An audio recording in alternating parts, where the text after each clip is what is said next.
I've been able to provide any uniforms, sanitary pads, bicycles, and occasional feeding program for my students and my staff. I have facilitated the registration and renewal of National Health Insurance Scheme.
Bank of Africa, as strong as a group, as close as a partner. Where Duraplas goes, water flows. PS Industries has introduced a new roofing system known as ColorLink Plus.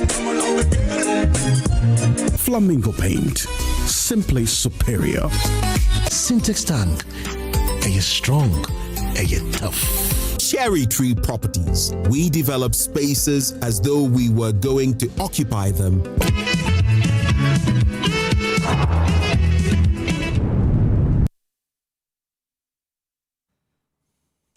Hello, good morning and welcome to Newsfile. This is your most authoritative news analysis platform, and here on Newsfile we put Ghana first. And this morning I engage my guest on the Kodoka International Airport name change controversy. What's in a name and at what cost? We will find out, because there is a deluge of debates with people who are against changing the name. We'll get to understand why people are against changing the name when the idea is not to celebrate Coupists.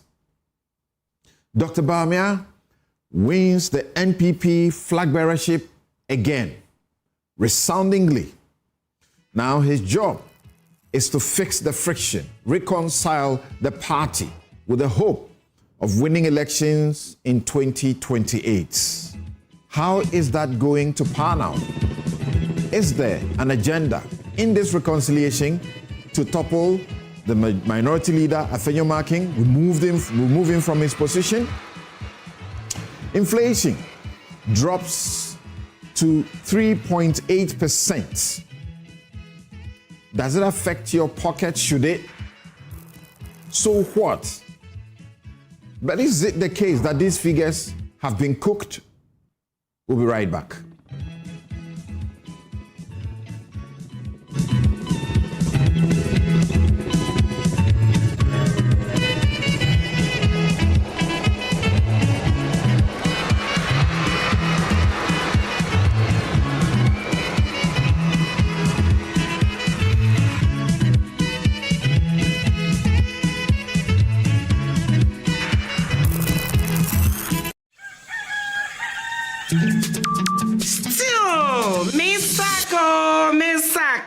And Nemum was a summer brabo.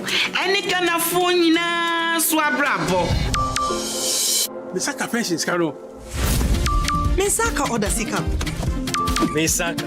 Misaka insurance.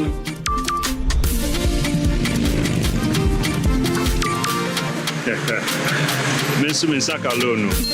Momo Fogosuri echumaden. The aboye nina ye sika humpain. Se MTN. Ana Momo Jumayeni befrewa. Or the 0244 300,000. Ene befrew. Nenumpo orin bitsaw one-time password. Ana se upin code. Enti wonso yawa femu die na ma weni na ho na wonsa enka omumu. For decades, we have helped businesses connect with their trade partners all over the globe. From Ghana to Burkina Faso, Côte d'Ivoire, Benin, Togo, Senegal, China, Morocco, France, Netherlands, and many other countries. We have made it possible to bring Ghana to the world. We have brought small and medium businesses closer to their customers across the regions in Ghana with our SME support facilities. We have brought relief and smiles to the faces of families with our employee personal loans. With our cutting-edge technology and digital support, we take the burden of complex thinking off you, making life simple. That is who we are, as close as a partner. Bank of Africa. We are indeed the African bank with the global reach. Hi, now let me share my wildlife experience with you at Safari Valley Eco Park. Welcome to Safari Valley Eco Park. Our electric shuttle pulled up and in no time our tour began. We were surrounded by wildlife from the moment we entered the Eco Park. We were greeted by experienced tour guides who took us through orientation and how to better enjoy the experience. Watch these animals roam freely in their natural habitat undisturbed by our presence. We saw zebras, sable antelope, brown cranes, mara, silky chicken, nyalas, Shetland ponies, and so many animals I just couldn't keep up. Our tour guides taught us so much about the wildlife, their behavior, and how to interact with them. I even fed them. We also went fishing on a man-made canal. Then we took a break to have lunch in this serene environment. All this amazing experience for this price for adults? This price for teenagers. It's a bargain. As the sun began to set, it was time to go back home, but not before dinner by the campfire. It has been a thrill of a lifetime, and I can't wait till my next visit. Safari Valley Eco Park, bringing you closer to nature. Excellent furnishing in a real estate business is a great deal for survival. My struggles as a young estate developer were cut short when I discovered Fernart Ghana. With quality furniture made from the finest woods and amazing after-sale service, Fernart Ghana changed my story with every single home I built. It's a one-stop shop that serves the interests of clients with a variety of living room and dining sets, solid wood kitchen installations, wardrobes, doors, cabinets, beds, pergolas, floor parquets, and many other wooden products that will last a lifetime. With Fernart Ghana, all clients are offered the opportunity to customize furniture to their specifications, and the smile on their faces says it all. Thanks to Fernart, now your home can look beautiful with furniture that would last for generations. Visit Fernart Ghana today and share my story. Locate us at Yaniba Estate, Osu, Accra, or call 0303 966 085 or 055 278 4097. Think wood, think Fernart. At Drive EVGH, we keep one goal in front of us: make electric mobility truly work for Ghana. Our lineup is built with intention. We offer electric vehicles that perform, endure, and fit real lifestyles. Whether it is a compact city EV, a practical everyday model, or a premium electric SUV with power and comfort, our range gives drivers clear options without the confusion. Every vehicle is thoroughly inspected and prepared to deliver value from day one.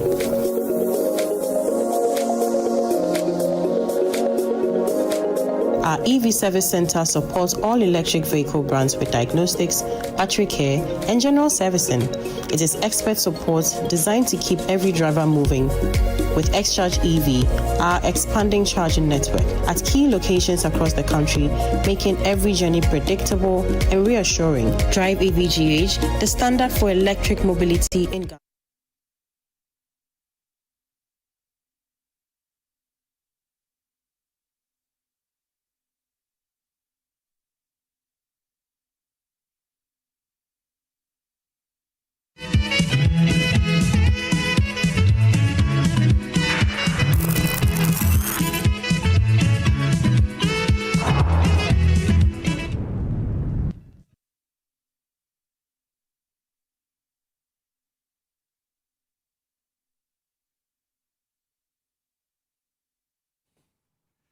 You're welcome back. This is Newsfile. It's your most authoritative news analysis platform. And here on Newsfile, as you know, we put Ghana first. And this year, today, is the first day I begin Samson Steak. And thank you all for continuing to call on me and asking whether I have stopped Samson Steak. I definitely have not stopped Samson Steak. I just took a little break, and now I'm kicking off. On my first steak, I say Agradaa, Attorney General, overturned the wrong use of the sledgehammer. The sledgehammer representing the court with the awesome powers of the state. The court, according to the Constitution, is administering justice on behalf of the people of Ghana.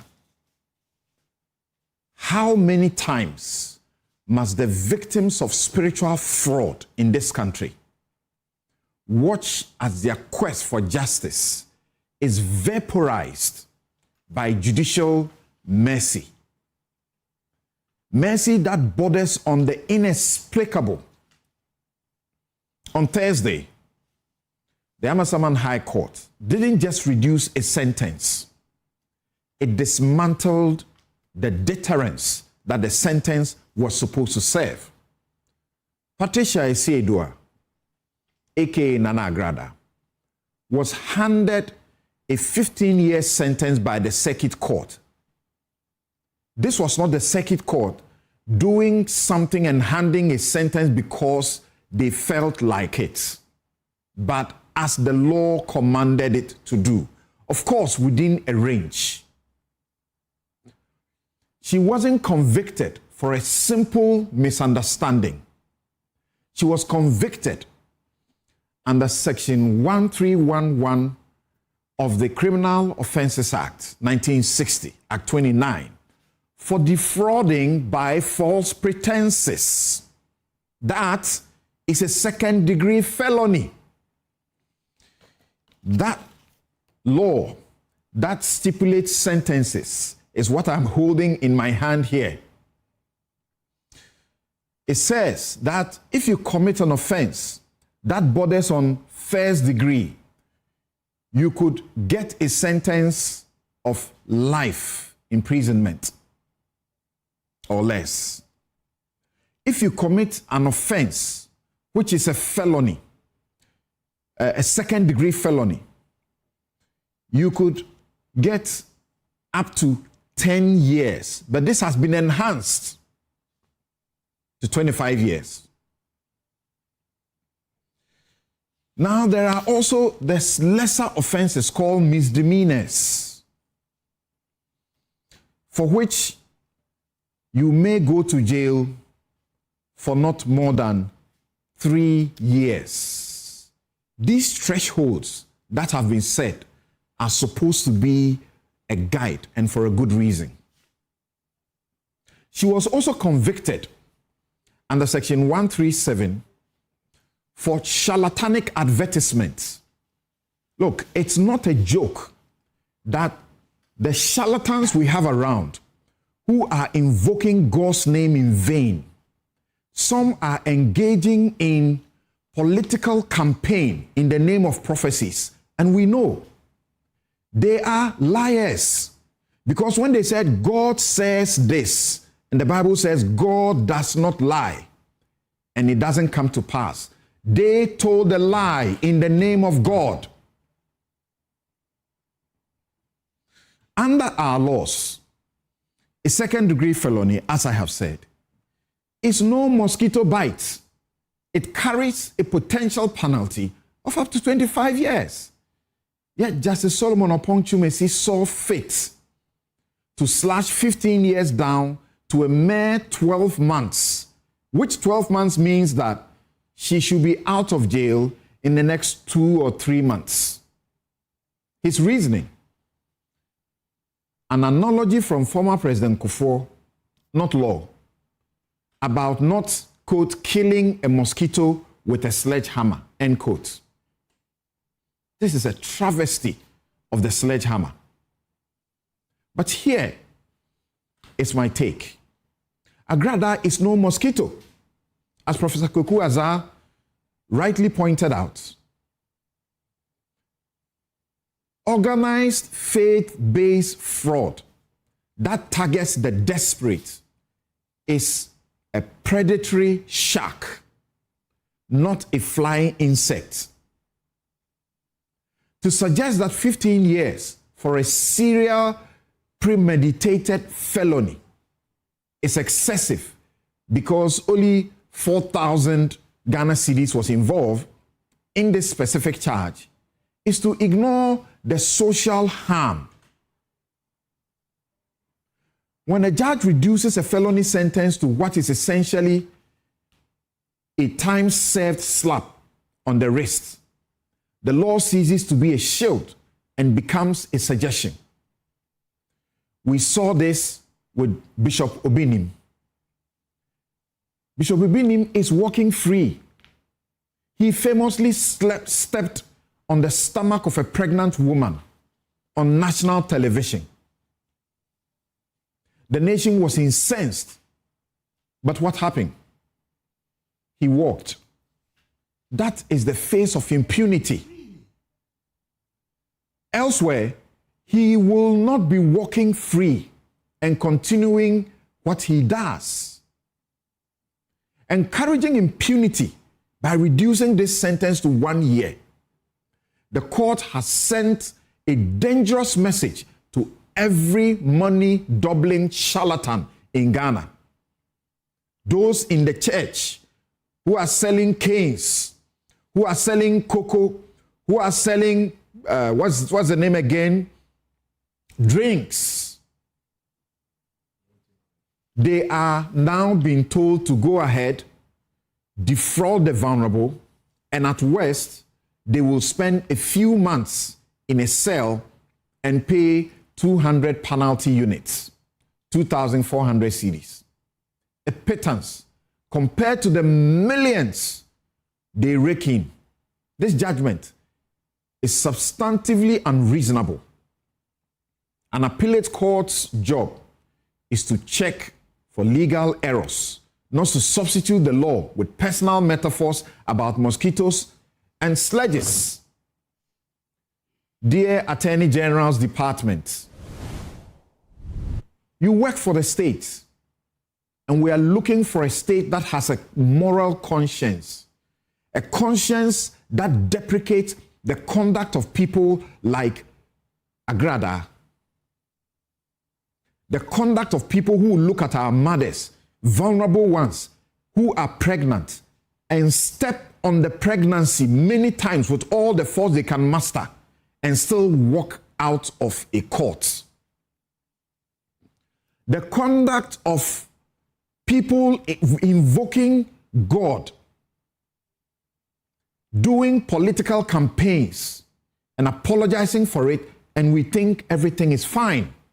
And they are getting defended by people you would think have a scruple of morals. including journalists. What is wrong with you? Dear Attorney General, this is not where you sit back and say, oh, I did my case, got her 15 years and a court has reduced it to 1 year, so my job is done. No. We, the state, who have hired you to work, require you to take this case up to the Court of Appeal and get this sentence reversed. The judge, in any case, said that the conviction was correct, that the circuit court judge did no wrong. Why were the thresholds set for first-degree felony, second-degree felony, and, misdemeanor? Why was the threshold set for misdemeanor for somebody to be put into jail not more than 3 years? Misdemeanor. And the person was charged and convicted on 1 misdemeanor and 1 second-degree felony. If you are going by what the old provision is, they should not go to jail for more than 10 years. The threshold is not for nothing. If the state does not appeal this reduction, it signals an abdication of its duty to protect the public from such spiritual predators.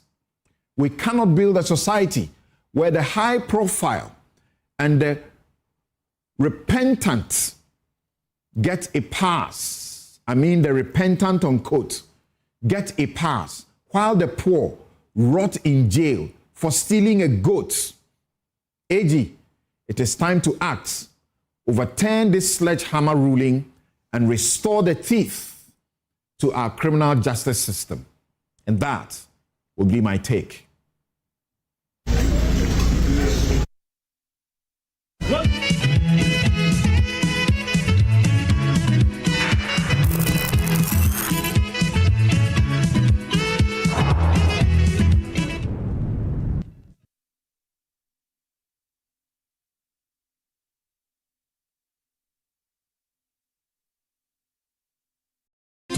Another week is here on the greatest of all time show. My name is Giovanni Clip, and tonight we're bringing you talent. Contestant number 1, let's bring Baby Car. Let's bring. He did it for you. Cut. Oh, there is a leakage. Where's the plumber? For quality and durability, insist on Syntex pipes. If you want quality, this be where you belong. Strong, tough, and reliable. Your perfect match to your trusted Syntex pipe.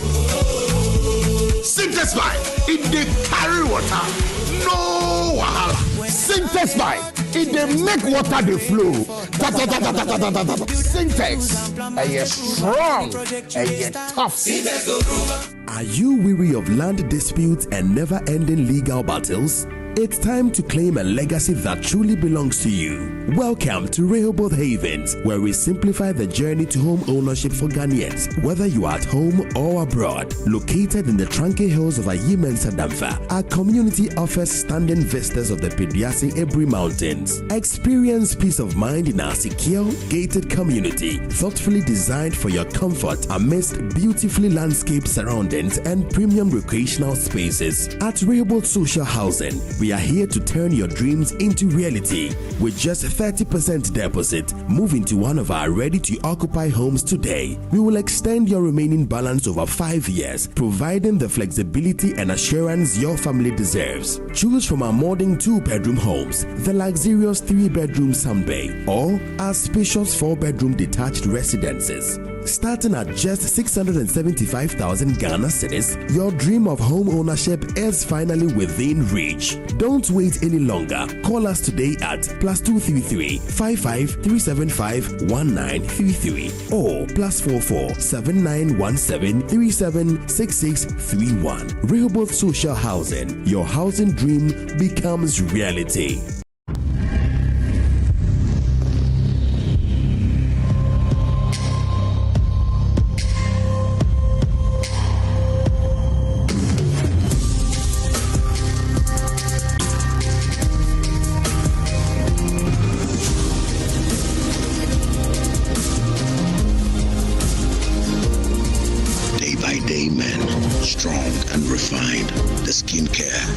deserve. Dream.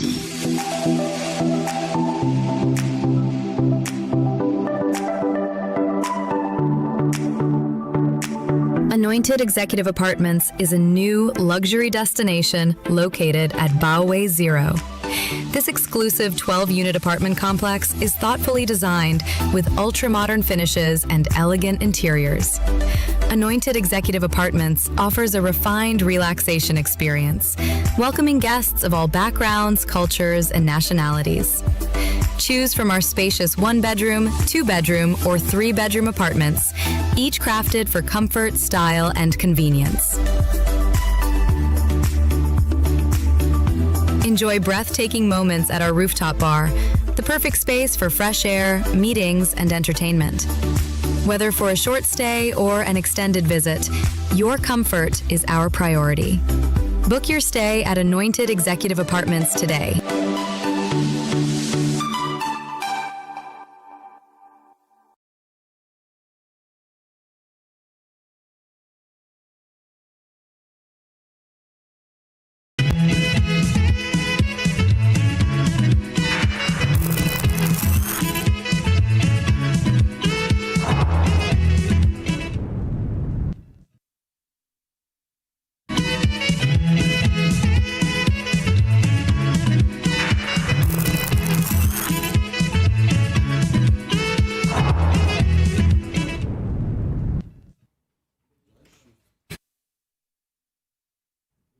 You're welcome back. Thank you very much. And already getting some responses to my take that I have shared with you just a while ago.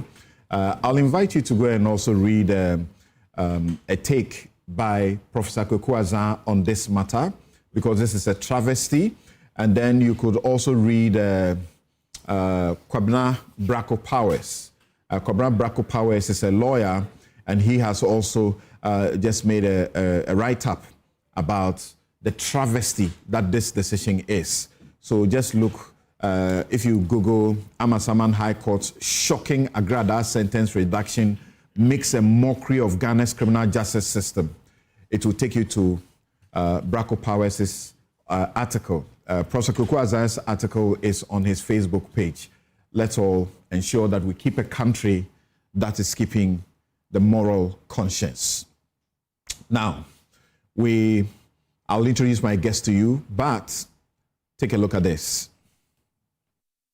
That all these years, we've had this Kotoka, General Kotoka's name on the airport, and suddenly it is being changed. What is it?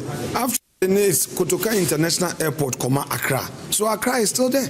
So if you come to Accra, or even in the country, how many prominent Voltarians have their names on national assets or national monuments? This is the only thing the people of Volta region can also at least see as something that recognizes heroism from the Volta region. And that one too, they are being denied. This is one of the issues the Ministry of Transport, and for that matter government, presented to Parliament, our activities for this period of the recall. Parliament will be expected to pass a lot of bills, and as government agenda, we have a lot of bills from the Ministry of Transport, and one of them is the renaming of the Kotoka International Airport to its original name. We will remember that in the period of the Second World War, around 1946, the British Royal Air Force used that place as an Air Force base to carry people to war and other activities. After that period, somewhere in 56, that facility was handed over to the civilian rule. That was the time Sergeant Dr. Kwame Nkrumah was at the helm of affairs. He retooled, he revamped, and redeveloped the Air Force base into a civilian passenger airport. And as at that time, the name was Accra International Airport.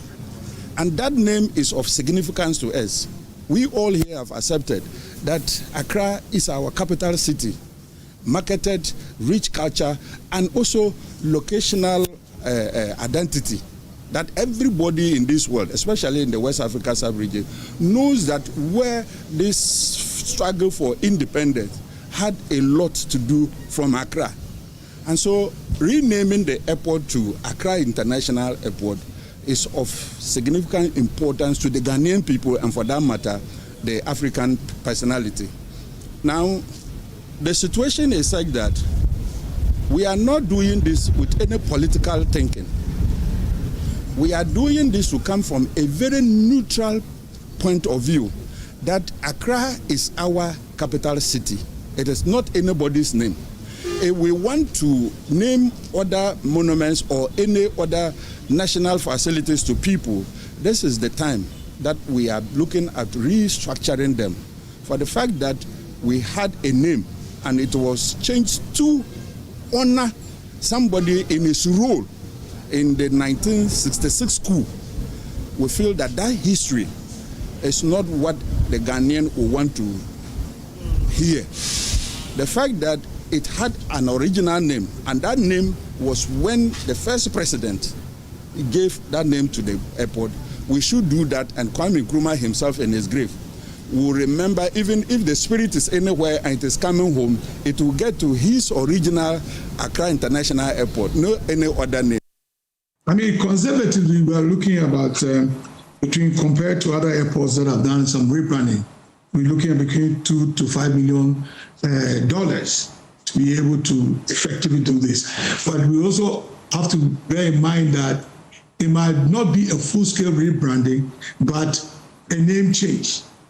And therefore, we can do it in phases and then ensure that at least the cost is manageable. Because the whole quantum of rebranding goes further than just a name change. So we should look at that. And before you do any rebranding, you should have done some level of research processes to ensure that why do we want to rebrand.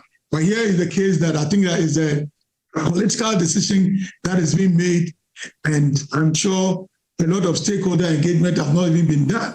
And so looking at the issues coming up, it means that whilst Parliament passing the bill is the beginning, but there are other stages that has to go on, and it could take place between 6 to 1 year or even before the whole process is done.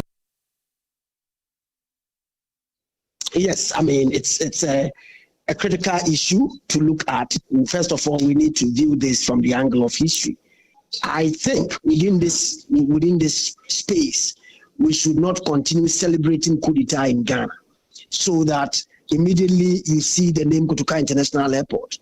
We are embracing yesterday in its form that reflects the coup d'etat in 1966 that toppled Ghana's first republic.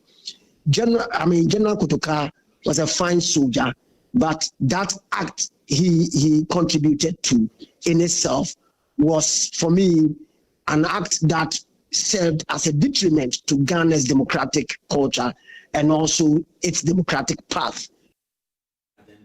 All right.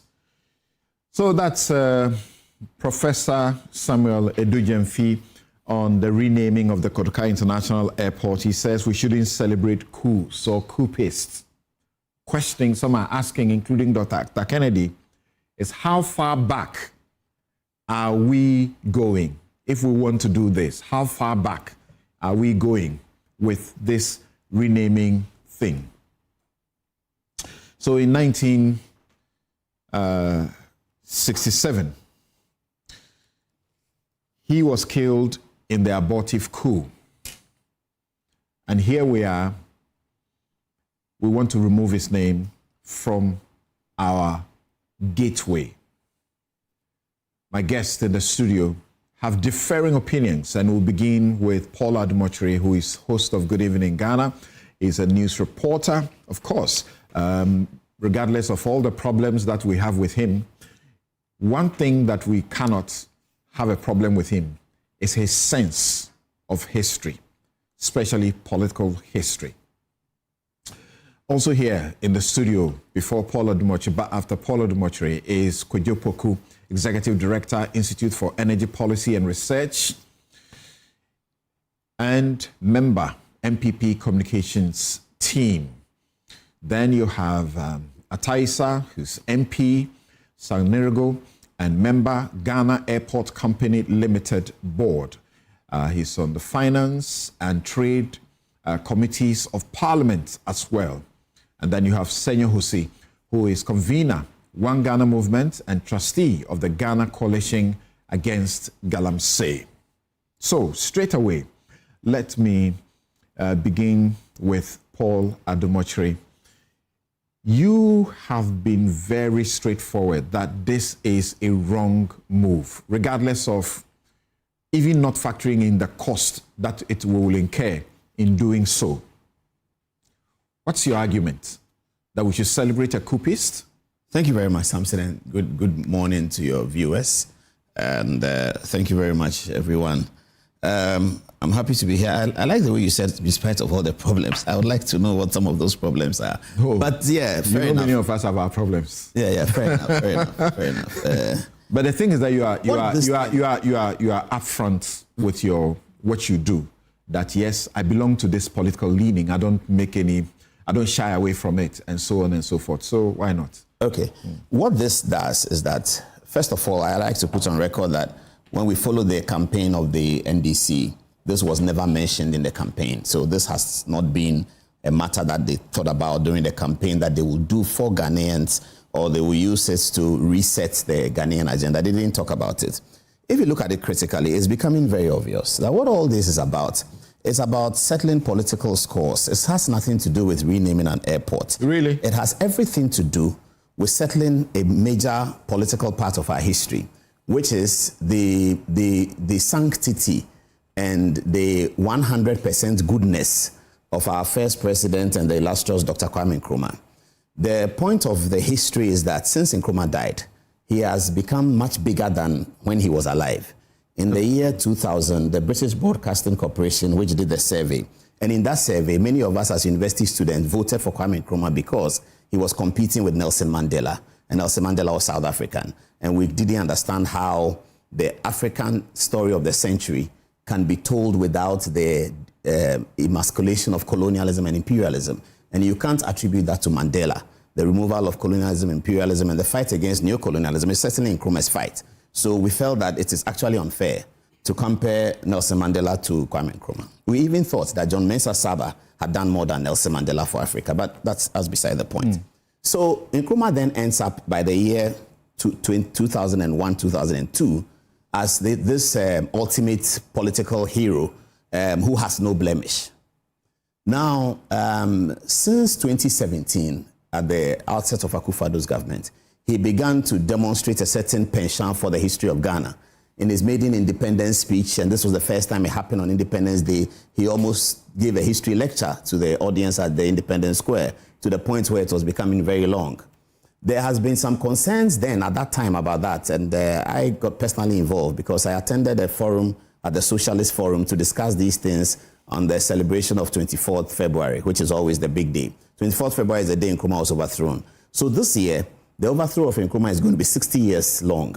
And it had always been planned by some of these actors that on the 60th anniversary of Nkrumah, let us restore Nkrumah's image 100% over Ghana.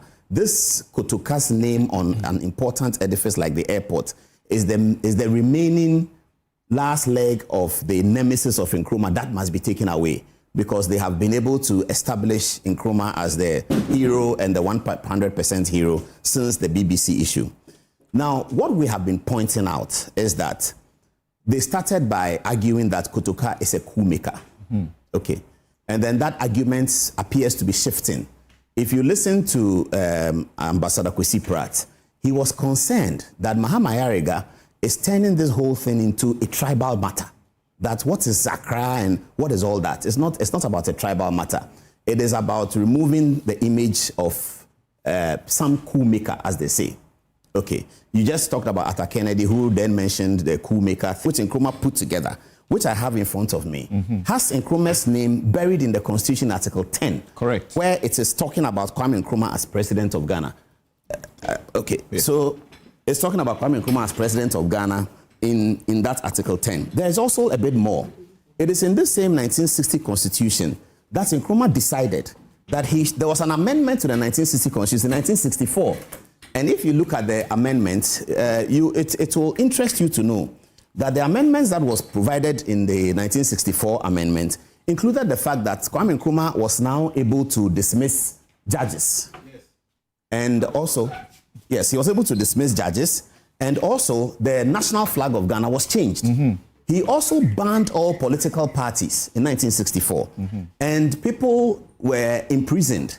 Preventive Detention Act was created in 1958. You might not think of it as a bad law. It is only the usage that you can criticize. Because what happened is that Nkrumah had been attacked by a bomb. And it was becoming very scary between Nkrumah and the opposition. The violence was growing on the part of the opposition, I must say. And Nkrumah needed something that will allow the intelligence agencies to work. So that's why PDA was set up. So in fact, if you look at the usage of PDA, between 1958, when it was set up, and about 1961, it was minimal. But from 1961 to 1964, the PDA was railroading everywhere and every home was afraid. This was the state of affairs in Ghana.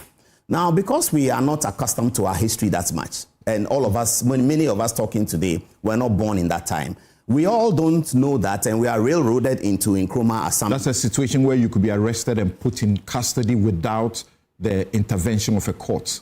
Not just without the intervention of the courts, but on the basis that the Minister for Interior is thinking in his mind that you are preparing to do something wrong. Mm-hmm. This is a fundamental departure from the processes of the jurisprudence of the criminal court. It's just a fundamental and a wicked departure from it, that somebody can think in his head that he suspects that you are doing something wrong and then you are picked up and arrested. This was the state of affairs in Ghana at the time.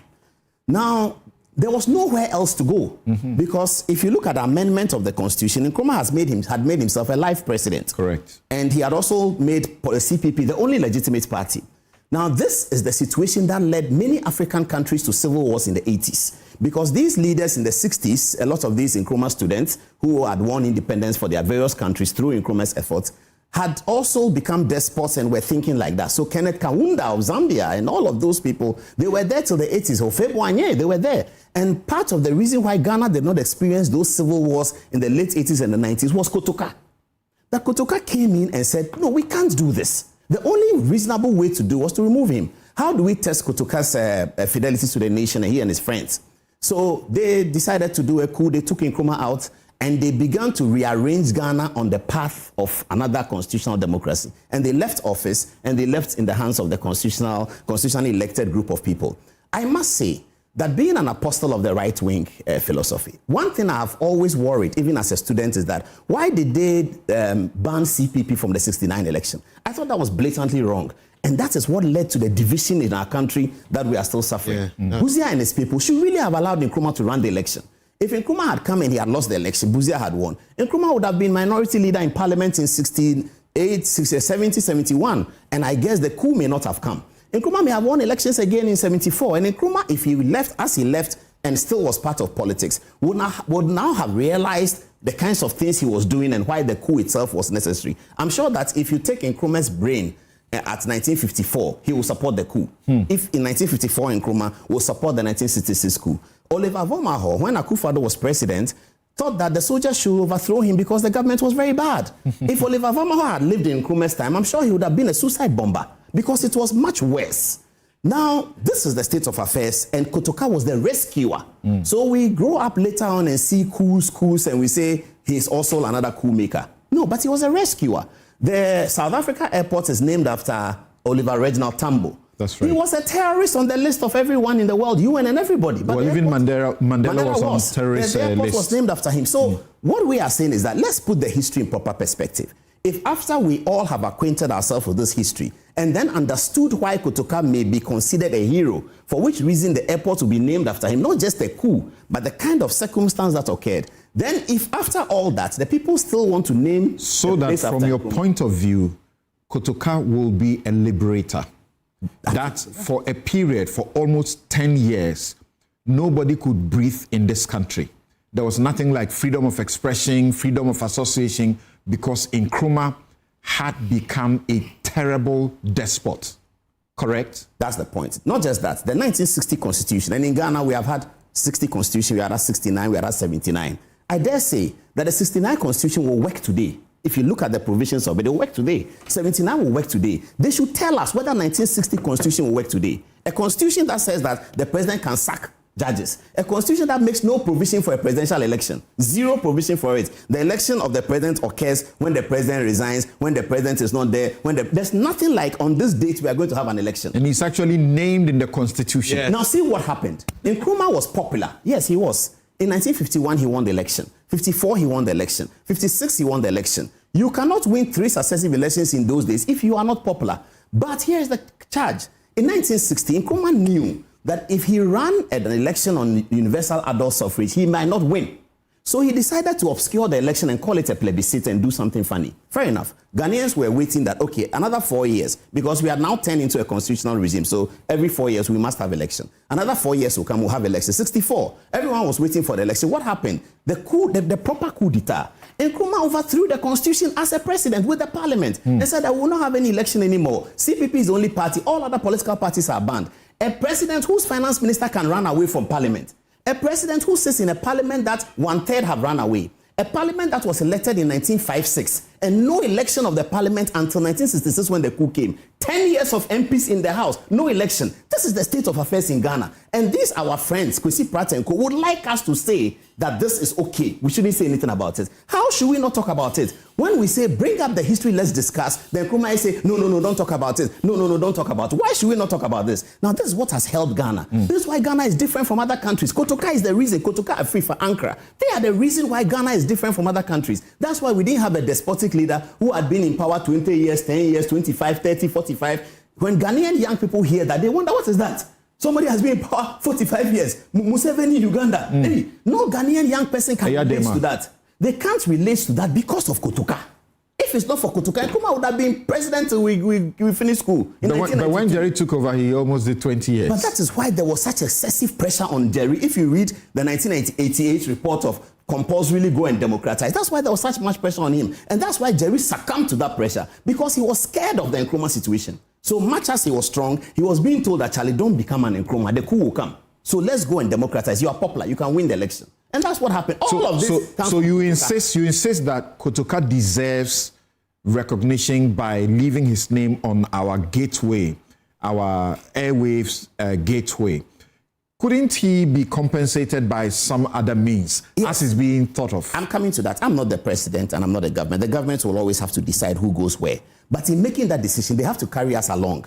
And carry us along convincingly. Akufo-Addo could not carry us along to name the University of Ghana after J.B. Dankwa. He dropped it because he wanted it. And he made arguments for it. And if you look at how University of Ghana was settled, perhaps you can find something in for J.B. Dankwa and Reverend Baita and others. Akufo-Addo thought that, look, let's name and the Ghanaian public resisted it. And they said, no, you haven't convinced us enough and taken us along to say that we should name a university after Dr. Dankwa. So the government must take us along. In doing so, they will have to open up this history and tell us why, in spite of this history, they think that Kotoka's name should be removed. What do you say about the contradiction that Nkrumah, the African of the millennium, Nkrumah that is celebrated across the world, and you are in the media, you understand what brand means. So this is our biggest brand. Then people get into this country and it is Kotoka. And when they have to ask about Kotoka, they are told that he's the one who caused the downfall of our biggest brand. That's a controversy. That's a contradiction that we need to remove. I have to make a confession here on this, because when I was on the board of the Ghana Airport Company, it occurred to us, we thought about it. So we said, okay, when you arrive at any airport in the world, the branding you are talking about is so important. So Nkrumah is great, but because of all of these things, why don't we then call the airport Kofi Annan? You and he had just passed, you and Secretary General. Right. Apart from Ghanaian president and the heroics of Nkrumah, no Ghanaian has risen to that international level to be UN Secretary General. Ambassador Annan is the first. True. So we thought so. We went to Akufo-Addo with it, and he was concerned that, look, you have to build an airport. You haven't finished building Kumasi Airport. When are you finishing? You haven't finished. That time Sunyani Airport was not operational. You haven't finished Sunyani Airport. You haven't done Tamale Airport. You want to go and change name of Accra Airport for what? And we'll all be amused and we laughed about it. So yes, this branding thing has occurred to me. If you talk about branding, Kotoka is not the brand, for sure. If you talk about branding, you can use Ambassador Kofi Annan. Today, people are talking about it being Accra Airport, and then people go further to say that, okay, the land is for Labadi people. So let us name it after a Labadi somebody. One of the most prominent Labadi people that we've had in this country is the Speaker Peter Ajete of Parliament. He's MPP. Is an NDC government going to name the airport after? I think the discussion has been about a Ga chief. Well, and that's Ga. But the Labadi people are going to rise up with a new conversation. I'm a Gama here. We are not rising up. We want Labadi. Labadi people are not fighting them. All right. So now let's my turn. It's okay. It's okay, Paul. Hold on. Yeah. Let's move on to say. Are you sure I'm done? Yeah, you're done. You're done. Just okay, so let me say that the 1960 Constitution, which Nkrumah wrote, is not applicable in the world anywhere today. Correct. And that must tell us a lot. Except in a dictatorship. Except in a horrendous dictatorship. But, Paul, once again, let's think back to the Asian tigers, Asian countries. Let's talk about Singapore to start with. We love them, don't we? Yes. How did their system emerge as what it is now, becoming a reference point the world over? There's one reason why Lee Kuan Yew emerged. He submitted himself to elections whenever it was ready, and he won them all. And he didn't do sham elections like plebiscite, vote in Accra today, vote in Kumasi tomorrow. He didn't do that. He didn't cancel the... Nkrumah should have fought the 1960 elections, win. Fight 1964 and win. And let's see. He was sure that he would lose. He didn't want that on his record, that Nkrumah has once lost an election, because he was going to lose. And that's why in fighting his defeat, he did all of these things. And it was he and his people who actually staged the coup. Their finance minister, Bedema, if he's alive today, will agree with this point.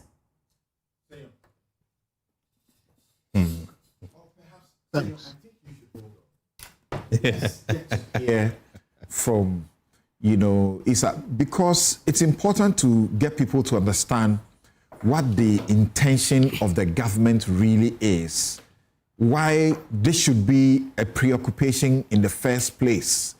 So, beyond being an MP and in the ruling government, you are also, on the board of the Ghana, Airport Company Limited, like Paul used to be. What's all this about? This will not put food on our table. So what is it? All right. So good morning to everyone here and to our viewers. Thanks for the opportunity. This is actually my first time here. But let me first of all start with the government position. And thanks to all of you who are in nice blouses. Yes. I love Kofi's blouse. Yeah. It's colorful. No. You have colorful. Don't worry. Yeah. Please. You should guys. You are Zambian or something like that. I saw Felix Kwachi Ofosu put on Facebook that the biggest takeaway from President Mohammed's visit to the Zambia is the fugu. Yes. So that ignoramus should be celebrated then. Absolutely. Yeah. So in every hero, there's something wrong. All right. So first of all, the justification has to do. I support fully that it's long overdue, and I think all those against it since the conversation started are not really against that, but the reasoning behind the change is what people are not comfortable with. That's what so far I've observed. All these talks that Paul has done has not really questioned the need to have a name change, but he is suggesting further information that the government need to provide. Now, we are trying to do a historical identity and correcting of the records. First of all, every project, infrastructure, or a monument, when it is constructed, it has its own purpose, objectives, and name. There was no airport by the time Nkrumah became Prime Minister of this republic. What we have could not even be called an airstrip. It was a military base.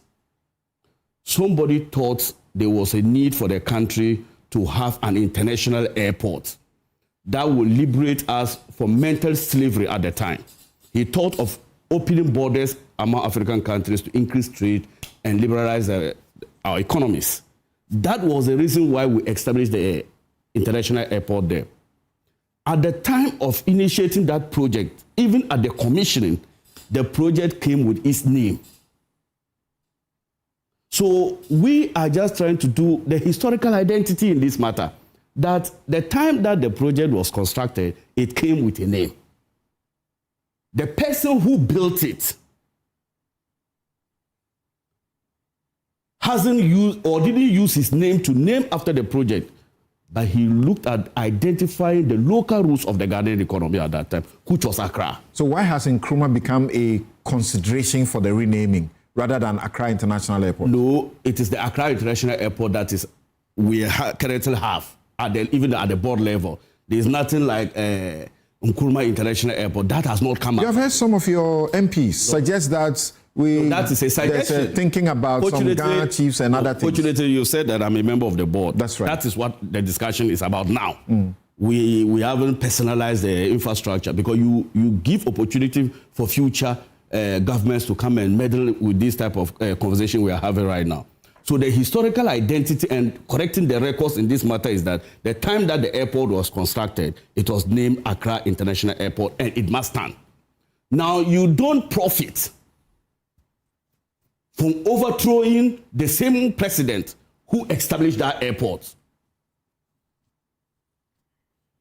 I always believe that we must align all our national monuments with democratic values. Today, I'm hearing people defend coup d'etats. In fact, we tolerated President Akufo-Addo over the last 8 years because of our belief in democratic values. So if whatever, look, and Samson, every coup d'etat that has happened in any part of the world has justifications. Every coup. You are giving reasons why Nkrumah was overthrown, but I'm telling you that similar reasons were given why the 1969 coup, 72 coup happened. Many other reasons was given to why 1979 coup happened and 1981. And same happens everywhere in the world. Nobody has ever taken up arms against a constitutionally elected government without giving us these reasons. Oppression, silencing the media, limiting the avenues for constitutional change and democratic processes. That has always been the standard reasons. It is not peculiar to Nkrumah. So I am saying that what Kotoka did cannot be a substitution for legitimizing coup d'etat and saying that we should isolate his own and treat him like a liberator or a freedom fighter and question all other coup that has happened in any part of this country or any part of the world. Now, look, 1960 Constitution, every constitution, you are lawyers, is evolving. No constitution, any part of this world, has remained same since 1960. That is why it always gives room for constitutional amendments. So if 1960 Constitution cannot be used today, every constitution is time-bound. Because emerging issues come that at the time of drafting the Constitution, you might not have contemplated the existence of such issues. There are constitutions that have survived 200 plus years. And always getting amendments. With very little or no amendments, except judicial lawmaking amendments. Which is part of the amendment process. So I'm saying that constitutions are living documents. So you don't base your argument because the 1960 Constitution, in your mind, was utterly bad. And because of that, Nkrumah was a despot. That was the circumstance. You need to always, no two scenarios are the same. You need to always analyze everything based on the times and circumstances. But Paul is talking about facts. What's the problem with the facts? No, I'm saying that he talked about the Prevention Detection Act. Correct. That was in direct response to the several attempts that was made on the life of the president. No, I talked about the 1960 Constitution. Please, I've just said that every constitution is a living document and it is always evolving. No constitution is static. But my point is that whatever policy or law that Nkrumah brought, you must not isolate it by just talking about the law itself. You look at the circumstance. Have we ever heard anywhere a president shot several times? Bomb explosions. Where have you ever seen that? You created a very hostile environment for the president. So, for me, I think that yes, he is a human. We must not also try to paint him like an angel. Dictators always face assassination attempts. So when that is the only way to remove them. So I'm saying that coup here or coup anywhere always have justifiable reasons. And Samson, what Kotoka did opened the gateway for many other coups in Africa. So don't analyze it in the context of only Ghana. He became the champion of promoting other coups in other parts of the world. And look, immediately they did the coup. There was a counter coup in 1967 by Arthur Yabua. He fell in battle at the airport. That was the reason why he was named. The airport was named after him. Does it mean that every Casa jet in Ghana now should be named after the Agradaa heroes? Because they died through a helicopter. Does it mean that if he had died in the sea, we would have named the Labadi Sea after Kotoka? What type of logic is that? So the reason why they named the airport after him was wrong in the first place. Because he deserved no such recognition by mere fact that you had fallen in battle. Naming spree. In fact, the MPP should be the last political party to be talking about this thing. You came to Tamale, despite knowing the rich culture and history of our traditional area. In fact, the only chief that unites the Moli Dagombes is Nagbewa. When you brought this issue of renaming chiefs at the airport, first of all, we were against it ab initio that we are now a cosmopolitan region. And to that end, no particular tribe is superior. Name it after the Tamale International Airport. They said no. And they went to select a partisan person, known partisan person called Yakubu Tale, a sub-chief of the Yana. That's wrong. An existing Yana is sitting down and you give an airport name to a sub-chief because he was a foundational member of your party. Yet, he sat in the board that approved this name. Yakubu Tale. Then, a university that Dombo contributed nothing was named. Oh, the airport has been reversed to Tamale International Airport. That was the intent. SK Dombo. What was his contribution to UDS? CK Tedem. Opoko Ampoma at UPSA. They renamed all these airports. Now, people are talking about cost. Can you quantify how much this renaming cost the country? But nobody talked about cost at that time. With several renaming that happened under President Akufo-Addo. So part of the reset, yes, is an agenda to rename or restore names. So Tamale was turned to Yakubu Tale. Yes. You have restored it to Tamale. Tamale was proposed. It was named. It was on it. It was on the airport. And if you were landing in Tamale, they would say, welcome to the Yakubu Tale International Airport. That's right. It was not just proposed. But the point of order. It was there. It was in effect. So you have changed that. Hold on. You have changed that back to Tamale. Tamale. And so Accra is only part of that project. That project. Okay. And look, it will interest you to know.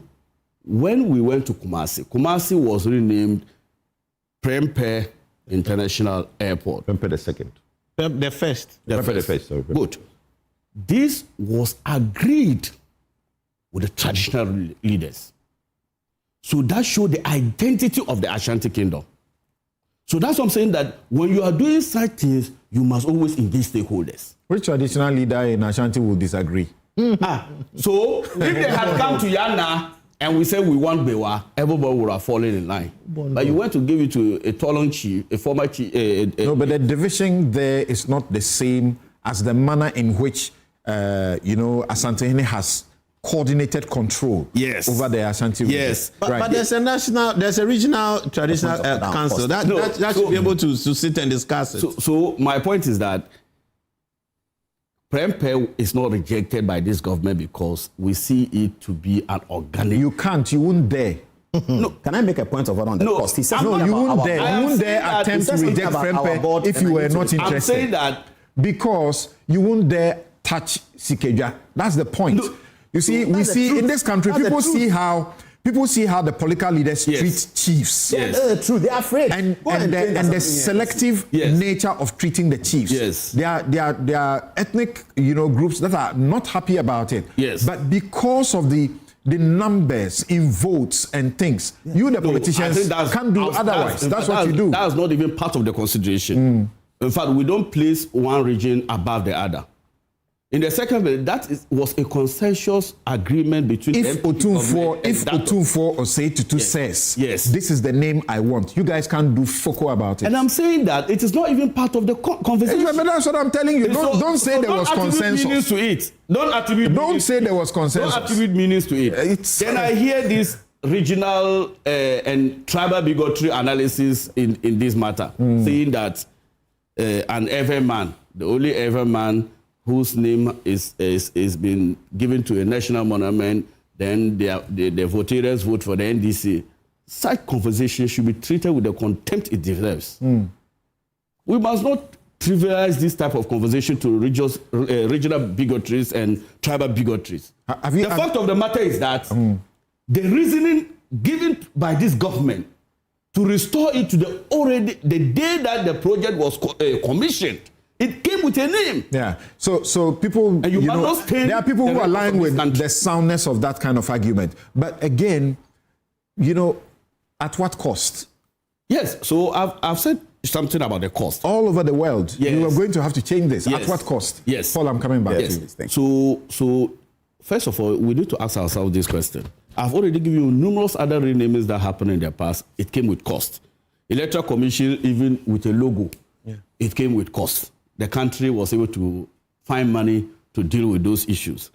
This is something that the airport company and the government of Ghana can accommodate for the sanctity of our collective unity. In fact, there's nothing more expensive than having any day somebody comes to Ghana, it reminds us of our dark days in the 1960s. A quick search on Kotoka. What's wrong with reminding us about our liberator to a certain extent? I disagree. Regardless of all the good, that we can associate with I disagree that he's a liberator. He opened the door for impunity in Africa. He opened the door for many other coup d'etats to happen in Africa. He retarded our development. So your wish is that Nkrumah would have remained such a dictator for life? Kotoka. No. Look, we may have had excesses in those regimes. I believe that whatever worst form of dictatorship that you have, there are always avenues to deal with that. Okay, thank you. Finally, let me conclude with it. I'm saying that whatever reasoning that we give for the coup d'etat, Ankara, Afrifa, Kotoka did nothing for Ghana, I dare say. In 3 years, what exactly can you remember them for? Apart from what he just said, thank you. Hold on. Senor, I'm coming to you, but just a quick point of order from him. The board and we approved these. Tanle, Yakubu Tanle, and the rest of them. The airport was built. That was the first thing we did. So it's not we're not changing any name. So that was the original cost. So the Tamale airport was being constructed. They finished constructing it, and the decision was taken that name it this way. So we branded it. We didn't change something that had been done and go and remove something and pay more. No. It wasn't like that. Was it being refurbished or constructed? Oh, it was a new it's a terminal. It's not an airport you build. No, it's not the airport you build. It was actually John Mahama. I'm coming. So when you build a terminal, it is not the same thing as building an airport. Yes. But they built an airport. John Mahama started it, they finished it. They built a terminal. There was already an existing airport. The airport existed. It was which was called Tamale International Airport. That was an Air Force base. Yes. No, it was an Air Force base. It was an airport. It was an airport. Tamale International Airport. So what's an airport? What John Mahama did. I'm also on the board. He was there at the time. Build an international airport. Yes. Can you call Tamale Airport before then an international airport? Yes. 2016. Let me tell you. Go and look at John Mahama's sessional address. Let me provide this information for you. Let me provide this information for you. Airport. Let me provide this information. Kumasi was also being internationalized. That's why the terminal was built. So it's now an international airport. It is not a terminal. There's an airport in Takoradi today. It's not an international airport. It's an airport. It's an airport. For the purpose of education. For the purpose of education. But it's an airport in Wa. Yes. For the purpose of education. So they have an ID. It is not a terminal that defines the status of an airport. It's a runway. I'm saying that in 2016, we airlift people directly from Tamale to Jeddah. Because at that time, it was already classified as Tamale International Airport. It's not the terminal. But when you wanted to take full credit, when you wanted to take full credit for the work you were doing there, when you wanted to take full credit for the work you were doing there, you said you were building an international airport. And so when they came in and they continue with that story, now, because it doesn't favor you, you are changing the story. That's the point. I'm saying that all right. Thank you, guys. Thank you. Now let's go to Senor. So John Mahama did not build an airport. You see the point? So you see the point? All right. So that's the point. On record, address in Parliament. Okay. So John Mahama Gentlemen, it's your stand. Gentlemen, the sessional address of John Mahama. Thank you. Senor stand. Thank you. Paul Lisa and Kojo, thank you.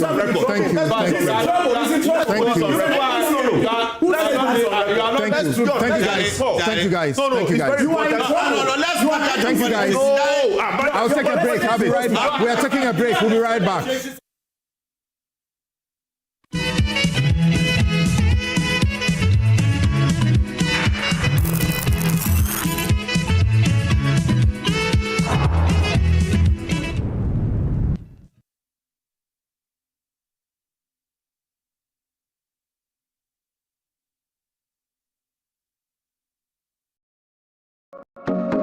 At Drive EVGH, we keep one goal in front of us: make electric mobility truly work for Ghana. Our lineup is built with intention. We offer electric vehicles that perform, endure, and fit real lifestyles.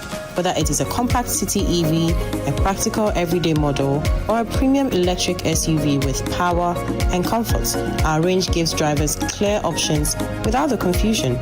Every vehicle is thoroughly inspected and prepared to deliver value from day one.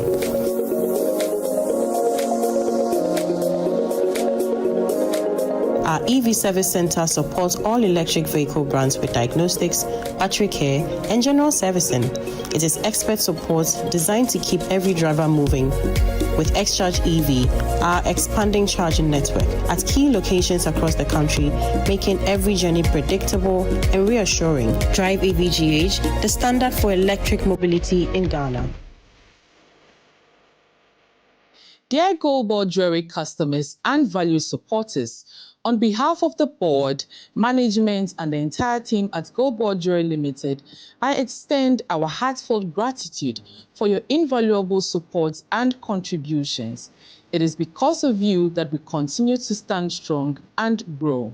As we enter this beautiful month of love in February, we're excited to reciprocate your loyalty by offering amazing discounts across our entire range of products. We want to celebrate you and give you the perfect opportunity to celebrate your loved ones. Visit any of our showrooms at your convenience, choose any item, including our popular gold tablets, and enjoy this special discount. Yes, the offer applies to everything in our collection. Once again, thank you for your continued trust and support. Together, we are building something truly special for Mother Ghana and the African continent, transforming our precious gold into world-class jewelry that proudly showcases Ghanaian craftsmanship and heritage. We look forward to serving you even better.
Get ready for Ghana's biggest marketplace conversation.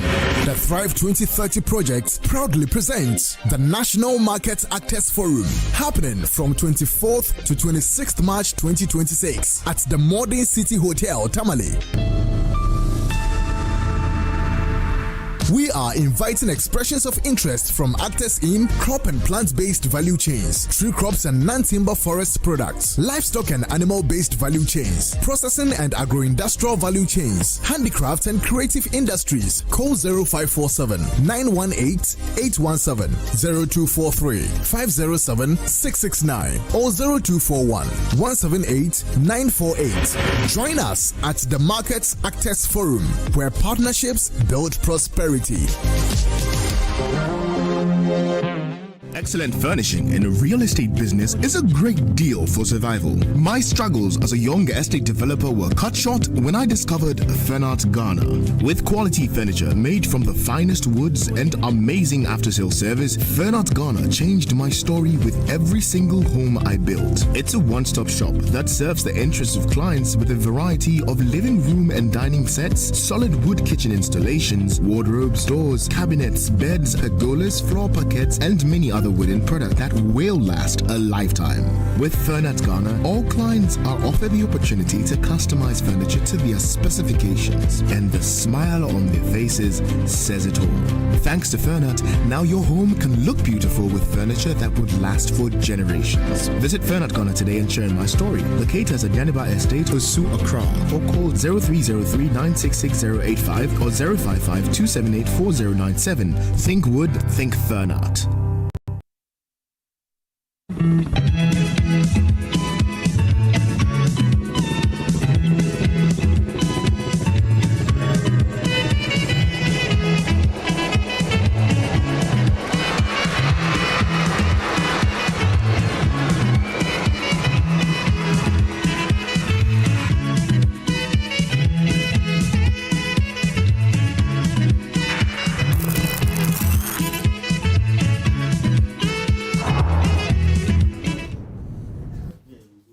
Welcome back. This is Newsfile. It's your most authoritative news analysis platform.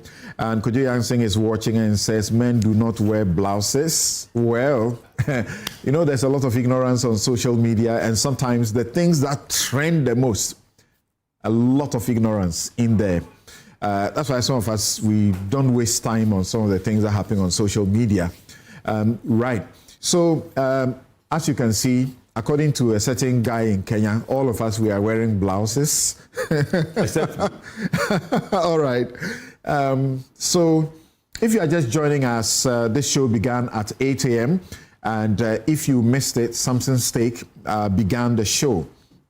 And I've seen all your comments that are coming in on Samson Steak. So always make sure to join us at 8 a.m. This year, we have extended the time to give our guests sufficient time to make their comments as well, because you have complained about it over time that the guests don't seem to exhaust their comments, and they sometimes don't even have opportunity of rebuttals, and that's why we have given an extra hour, beginning with Samson Steak. Thank you. So always go back at 8 a.m. and not at 9. Nana Ekwamwa Boateng Ablekuma Central says that it appears this government doesn't really know why Ghanaians voted for them. Renaming schools, now airports. Tomorrow, you will wake up, they have renamed Ghana. Is this the pressing issue that is affecting ordinary citizens? What of the Galamsey fight? Is our water bodies cleaning up? Yeah, we understand something is happening, but of course, we must follow to ensure that the water bodies are truly cleaning up. Siba Al-Hassan in Pong says, what kind of political dishonest and gymnastics is that Paul is doing? Which part of what he's doing? He's against changing of the name in one breath, and in another breath, because it's NDC, we should open the discussion for Ghanaians to be part of the narrative. Really? Okay. And my guys, they have comported themselves now. So those of you who are complaining, Richard Asante Eboa says, please kindly get your team to stop the unnecessary interjection. It is destroying the fluidity of the program. Dr. Richard Yeboah Asante. Of course, we had Dr. Atta Kennedy expressing a similar concern. We had this lady Tish also expressing the same concern that please tell your panelists they are not parliamentarians in parliament, so they should speak in turns for us to listen. Okay, and Jifa also says Paul is being rowdy. All right, a bit of it is okay. So, Seyo, do you get the purpose of the restoration, so to speak, of the name? I think first, let's contextualize. You're also a marketer, so you know what brands do. I do appreciate the need for us to brand appropriately and ideally. It helps promote the country. Tourism has become a critical feature. Airports are a gateway to a country. So it's a very important conversation. But what this unveils is the weakness of our history. And over time, we've not really invested right in making sure our history is properly told. Politics has overwhelmed common sense, and our politicians cannot even agree where the sun rises and where it sets. Thank you. I know, and it's sad. I don't think my children today understand. Please, they always agree on their car loans. But that was the I don't think my children today understand Ghana's history. I think they even study a bit more of European history and American history than they even do for Ghana's history. I'm just being reminded by some of my senior brothers here about some of the failings of our coup d'etat practices, especially under Rawlings, and how it influenced our study of history. There's a need for us to relook it. We had a chance to relook it and also saw the previous government trying to tweak it just to favor them. Please, history is a reflection and a recall and a proper capturing of our truths. Let's not run away from it and want to just cue it for one party or that. We need to understand our past to shape how we move going to the future. Paul is absolutely right. Nkrumah is a hero. There's no two ways about that. But heroes fail, heroes fall. Heroes sometimes walk to zero by virtue of their inability to manage their heroism at a certain point in time. There's a reason why the British appreciated Churchill for the leadership he showed during the Second World War. But they don't vote him back to be the one to rebuild the country. He was a hero. Did that make him a villain? No. Nkrumah, at some point, let's be honest about it, he missed his plot. We may find justification for it, but the summary of it is that he missed his plot. Lee Kuan Yew, you mentioned, was here. He really lamented Ghana. He saw the prospects of Ghana, and he saw wasted opportunity. Let's be honest about it. Go and read First World to Third World of Lee Kuan Yew, his first book. You know, these are facts. He worked with Kroboduse and he saw corruption. He saw institutional failure. And he actually feared for the stability of the country's democracy. After visiting Ghana in January, in less than a month or just about a month, Nkrumah was overthrown. If Lee Kuan Yew could come from wherever it was and saw our failings, for a country that was hoping to take inspiration from Ghana and Nigeria at the time, there was honestly a problem. Nobody sitting on this panel, including His Excellency John Dramani Mahama, will sign up to the 1960 Constitution. Nobody. Nobody in Ghana today. You just must be a lunatic to sign up to that particular Constitution today. So let's contextualize everything. It's not to say Nkrumah has been all bad. He missed his plot at some point, but he brought us and led us into where we are today. And again, he's not the only guy who did that. There are people who contributed. Adete Sowa, Corporal Tipo. These are people who triggered the 1948 riots, all right, that actually led to where we are today. Everybody has contributed, and we must recognize that. What General Ankara and Kotuka did, I don't agree that they were villains. No. Considering the state of our country at that time, the state of the trajectory of our politics, it's not reflective of the dynamism, the plurality of our culture, where everybody in a multi-tribal, multicultural environment should also find its place and space. Nkrumah closed that door for whatever reasons. Again, it's not to say Nkrumah was that bad, but he missed his plot. Those guys came in to help reset as well. They came in, but they also didn't reset appropriately. Because like Paul rightly said, we shouldn't have excluded Nkrumah. We should have corrected the problems in our constitution. We should have corrected the problems with the governors to enforce and ensure the plurality that reflects us as a people. We did that, but suppressed Nkrumah. We corrected one wrong by also doing a bit more wrong. But the democracy we have and the lessons we have built all the way today is a combination of every lessons at every point in time. So Kotoka was not a villain.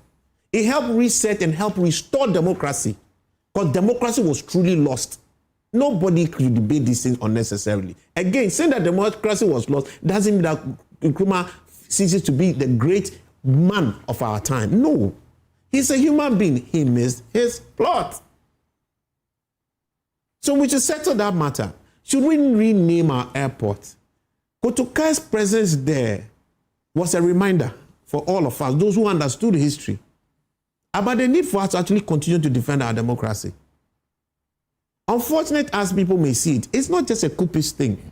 Today, do you know that under our current constitution, if anybody overthrows our government, we are actually mandated by our constitution to counter-coup it. Even if they restore democracy in their own form, we must restore the 1992 constitution, not any other constitution that comes after it, unless we agree collectively to change that constitution. So everybody who goes as a coupist in that new constitution, which is backed by a coup, is actually not breaching the 1992 constitution. We are restoring the democracy we fundamentally signed off on.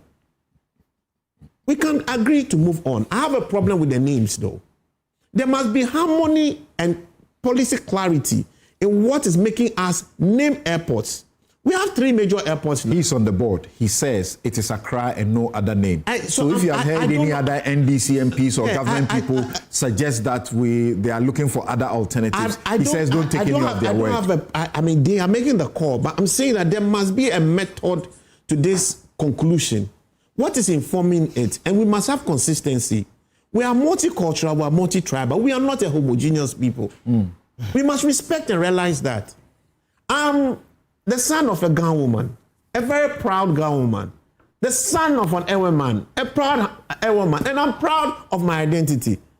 And I don't feel like I want to feel subordinated by virtue of my tribal heritage. No, and I take pride in it.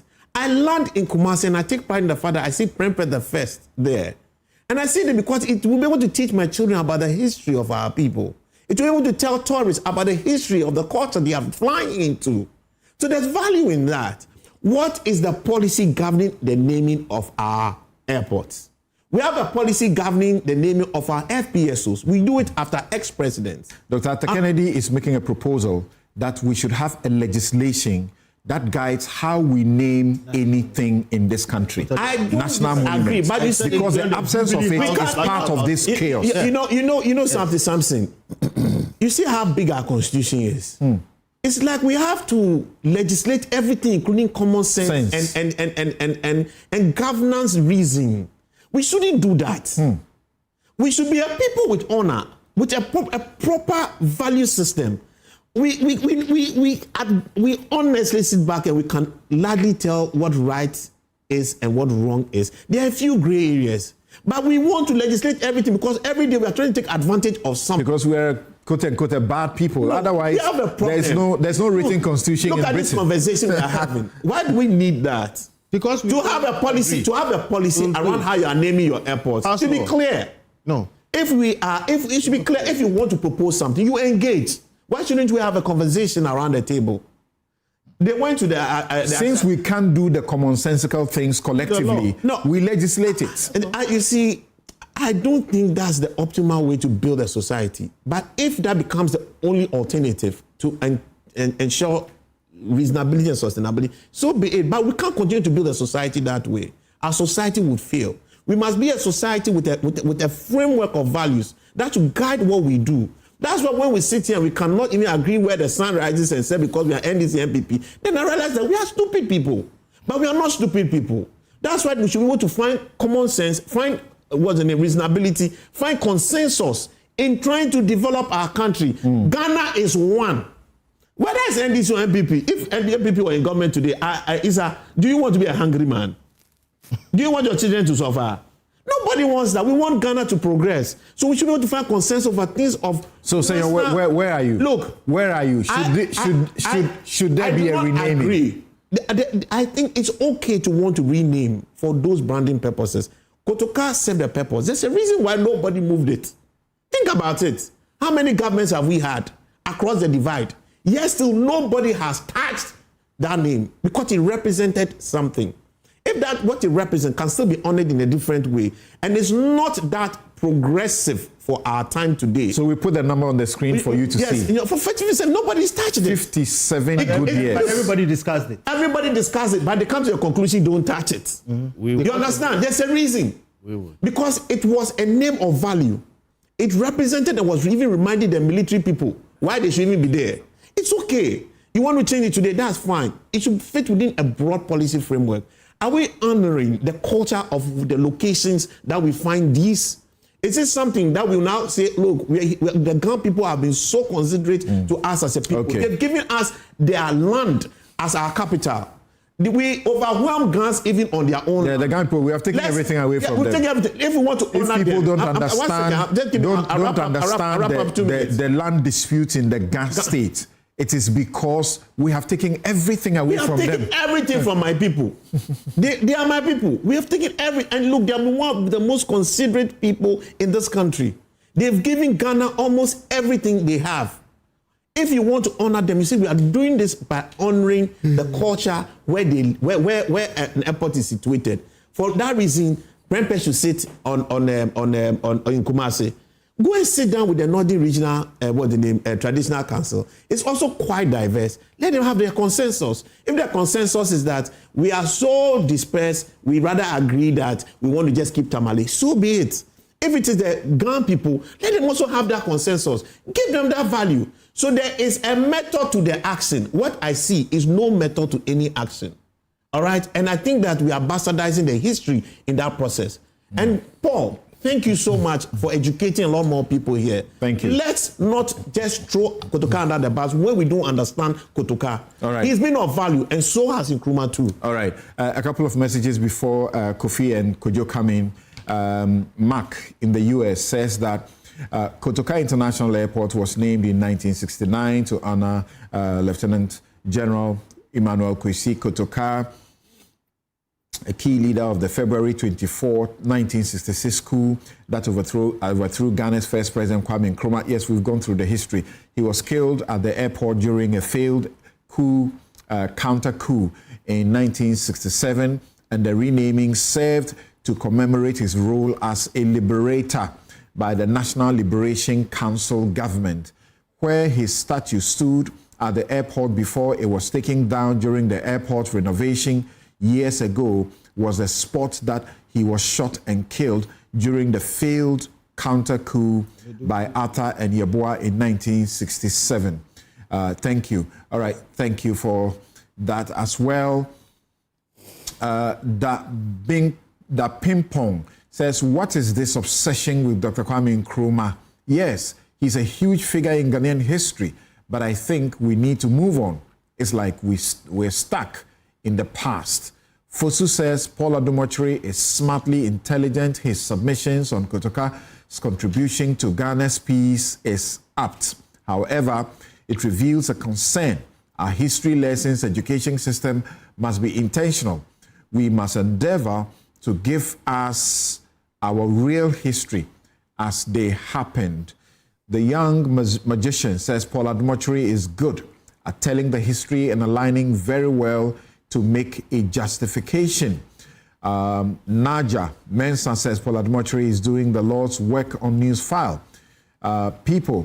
Proper history recitation about General Kotoka and Kwame Nkrumah. Thank you for those. And of course, when Issa mentioned what the contribution of Opoku Amponsa was about the renaming of the UPSA Alumni Association says Opoku Amponsa bought the land on which UPSA is on. And it is not exactly accurate that Kotoka set the pace for coups in Africa. The first coup in independent post-colonial Africa occurred in Togo in 1963, resulting in the death of President Sylvanus Olympio by soldiers led by Nyasingbe Eyadema.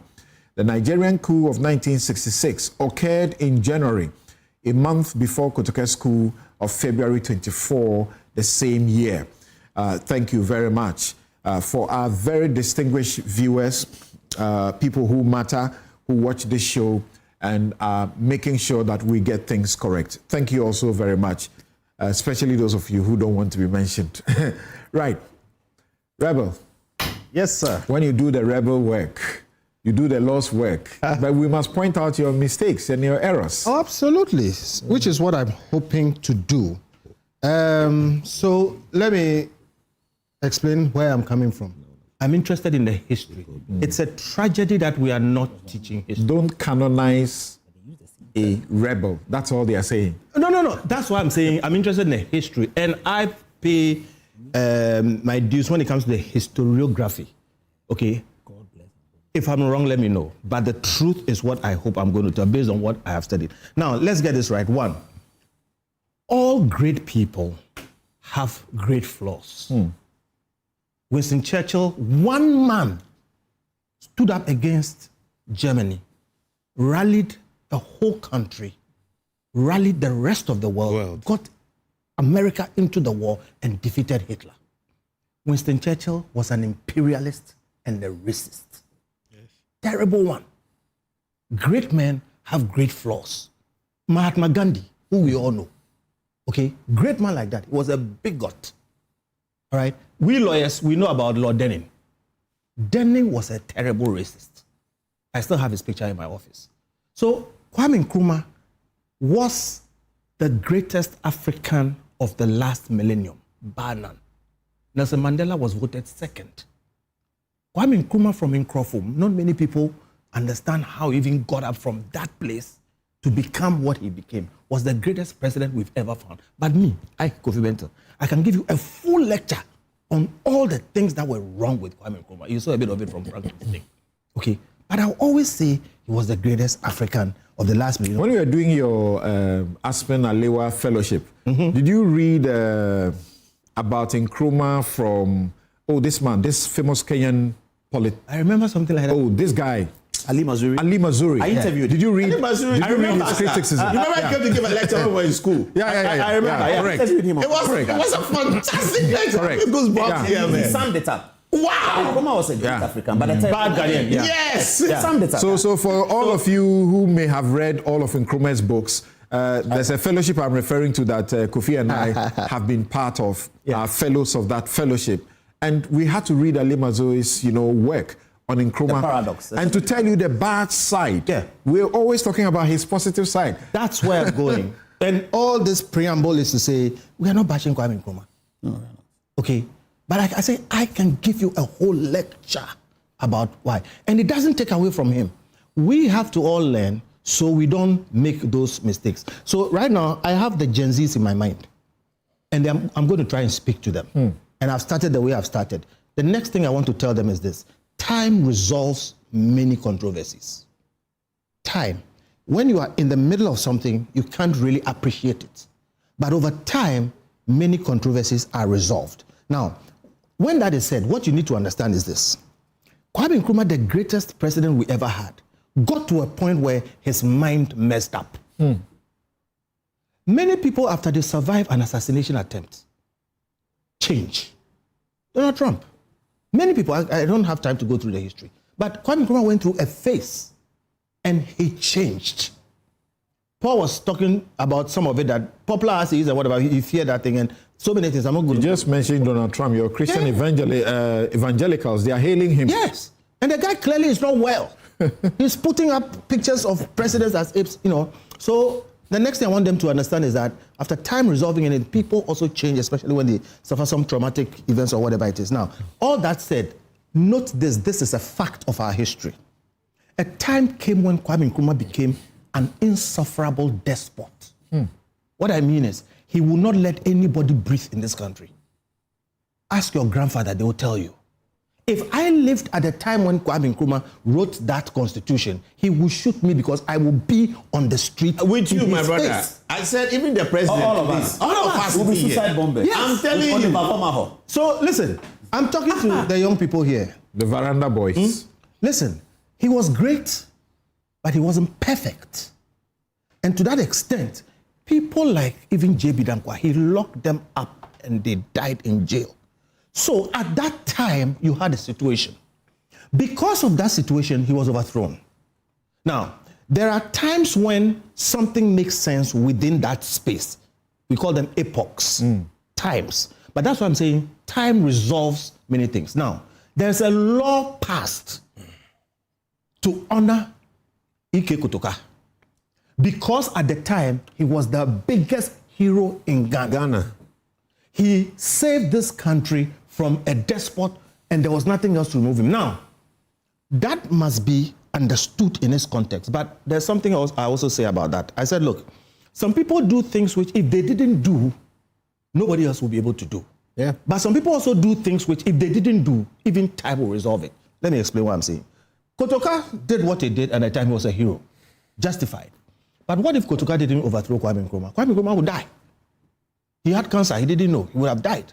My point is that let's give Kotoka his place in that space. But time has resolved the controversy of the nature of heroism that Kotoka had. Kotoka is what we call a one-shot hero.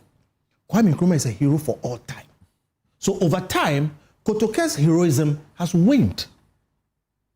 Over time, Kwame Nkrumah's heroics have ascended. The cream has come to the top. We all have come to accept that. Like Gandhi, like Churchill, like all those people, great men have great flaws. After he's suffering all the things that he suffered, Kwame Nkrumah, with all his negatives, got to a point where he was insufferable. Somebody knocked him off. At the time, that person was a hero. Now, do we want to celebrate those heroes? Let me explain why that's important, because we are saying all kinds of things about it. In this country, we have had many coups. And this country has decided across aisles, political aisles, that we don't want coups. One. Two, that we will not celebrate coups. 31st December, it was ruled in court that we will not celebrate coups. When we were writing the 1992 Constitution, we put there what we call the perpetual clause.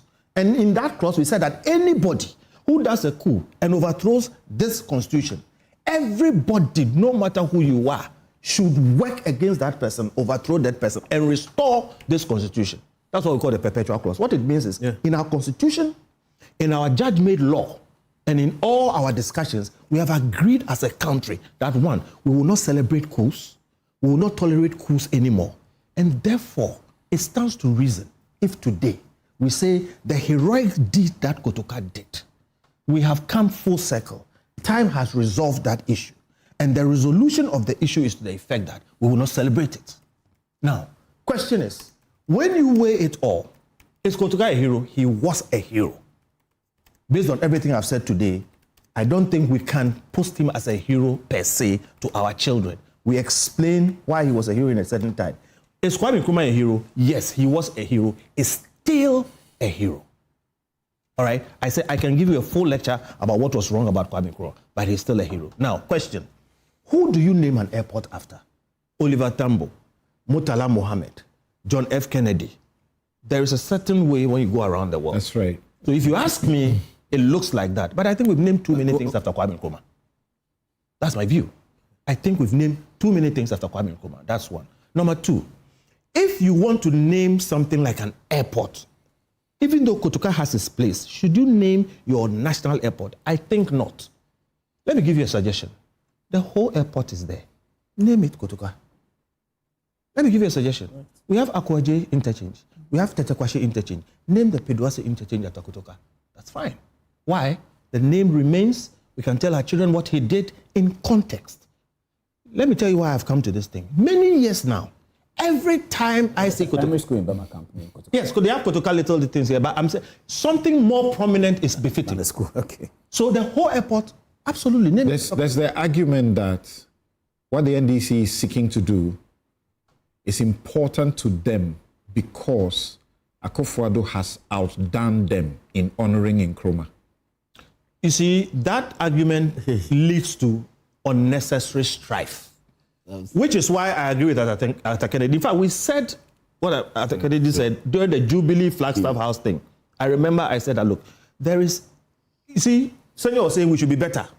We should be able to do these things. We have come to the point where we know we can't do these things. The politicians can't agree where the sun rises, every day. So let's have a simple rule. If it's not in the Constitution. But don't you think it's plausible that they want to do something for Nkrumah that no other has done? At least to make sure that Akufo-Addo does not get the better mention. So that's the man who has honored Nkrumah. I agree with you. And in fact, they won't admit it. He said here, my gentleman, Isa has said here that Nkrumah's name is not in the running at all. That's right. Listen, in this Third Republic, even during Jerry Rawlings' time, this name change issue kept coming up. And I was going to tell you, my own issues, every time like foreigners come in, sometimes my friends, who is Kotoka? I'm always embarrassed. And I've always felt that it is too big a thing to name after Kotoka because, frankly, like I said, we have not realized it, but in the course of this Fourth Republic, we have put in our constitution that we don't want coups. We have put in laws that we won't celebrate coups. We have said in different places that no more. No. The coup that brought us the Fourth Republic, we have ruled in court that we won't celebrate 31st December. Yes. All right? The coup. That brought us the Fourth. So look, what I'm saying is that if we keep this thing in context, it is not necessarily bad to want to change the name back to Accra. The politics of it is informed by a lack of knowledge of our history. Those who are debating it are not giving fidelity to the facts. It's either it's Kotoka or it's Nkrumah. Each has his place. Kotoka was a hero of a time. Time has resolved the matter. Nkrumah is a greater hero of all time. The airport as our main gateway is too large for the kind of person Kotoka is. There are other people like that. Why not Ho? Why not Pedwase? Okay. Thank you, Kofi Bento. And someone is reminding me that I should refer to viewers and listeners because I'm referring to only viewers. Some people do more of the listening on radio. You are absolutely correct because this is how this program started. And I know we have greater numbers of listeners are on radio rather than television. And now online. Yes. Thank you very much.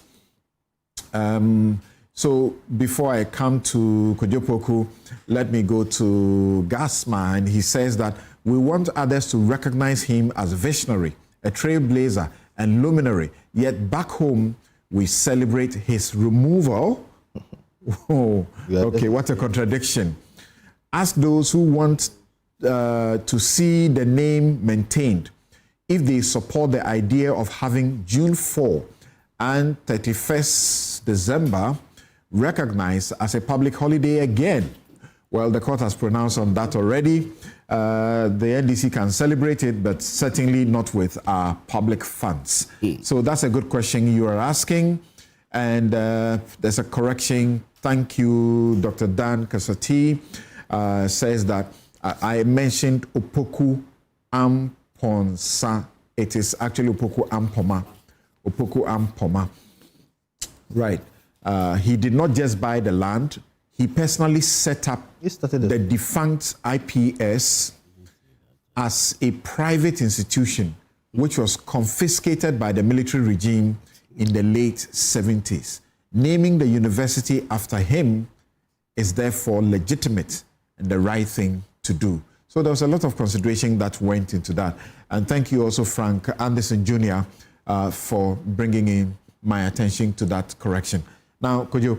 Yeah, Samson, thank you very much. For me, I just think that whether Kotoka is a hero or a villain, I want to say a few things for the viewers and the listeners to make a judgment. There is a saying that goes that the only difference between a hero and a villain is that the villain chooses to use that power in a way that is selfish and hurts other people. Can we put Kotoka in that context? If you want to call him a villain, did he use the power selfishly to hurt other people, or was he a liberator at the time? A liberator. Thank you. He was celebrated. He was celebrated at the time. Including people in Nkrumah's government who had run away, like Paul said, including a finance minister, Gbedema. All of them left the country. Thank you. Now, today, and my brother talked about the Gen Zs, when we say our national anthem, there's a few lines in there that is very prestigious to us. And what are the lines? He says, fill our hearts with true humility, make us cherished and fearless honesty, help us to resist oppressors' rule with all our will and might forevermore. Great. That is what Kotoka did. Kotoka at the time resisted oppressors' rule. That's actually what we are putting in our constitution now, as Senor refers to. Thank you. Now, if there's a coup and you overthrow it, you will rather be compensated. Thank you. So, look, in this whole conversation, we just oppose it to the time of the day. The NDC, I call them NDC stroke CPP, right? Because really and truly, most of the people in there are trying to now use NDC to correct certain CPP wrongs. And they are trying to look at, and the act that my brother talks about, which was now a decree that became an act in 71, right?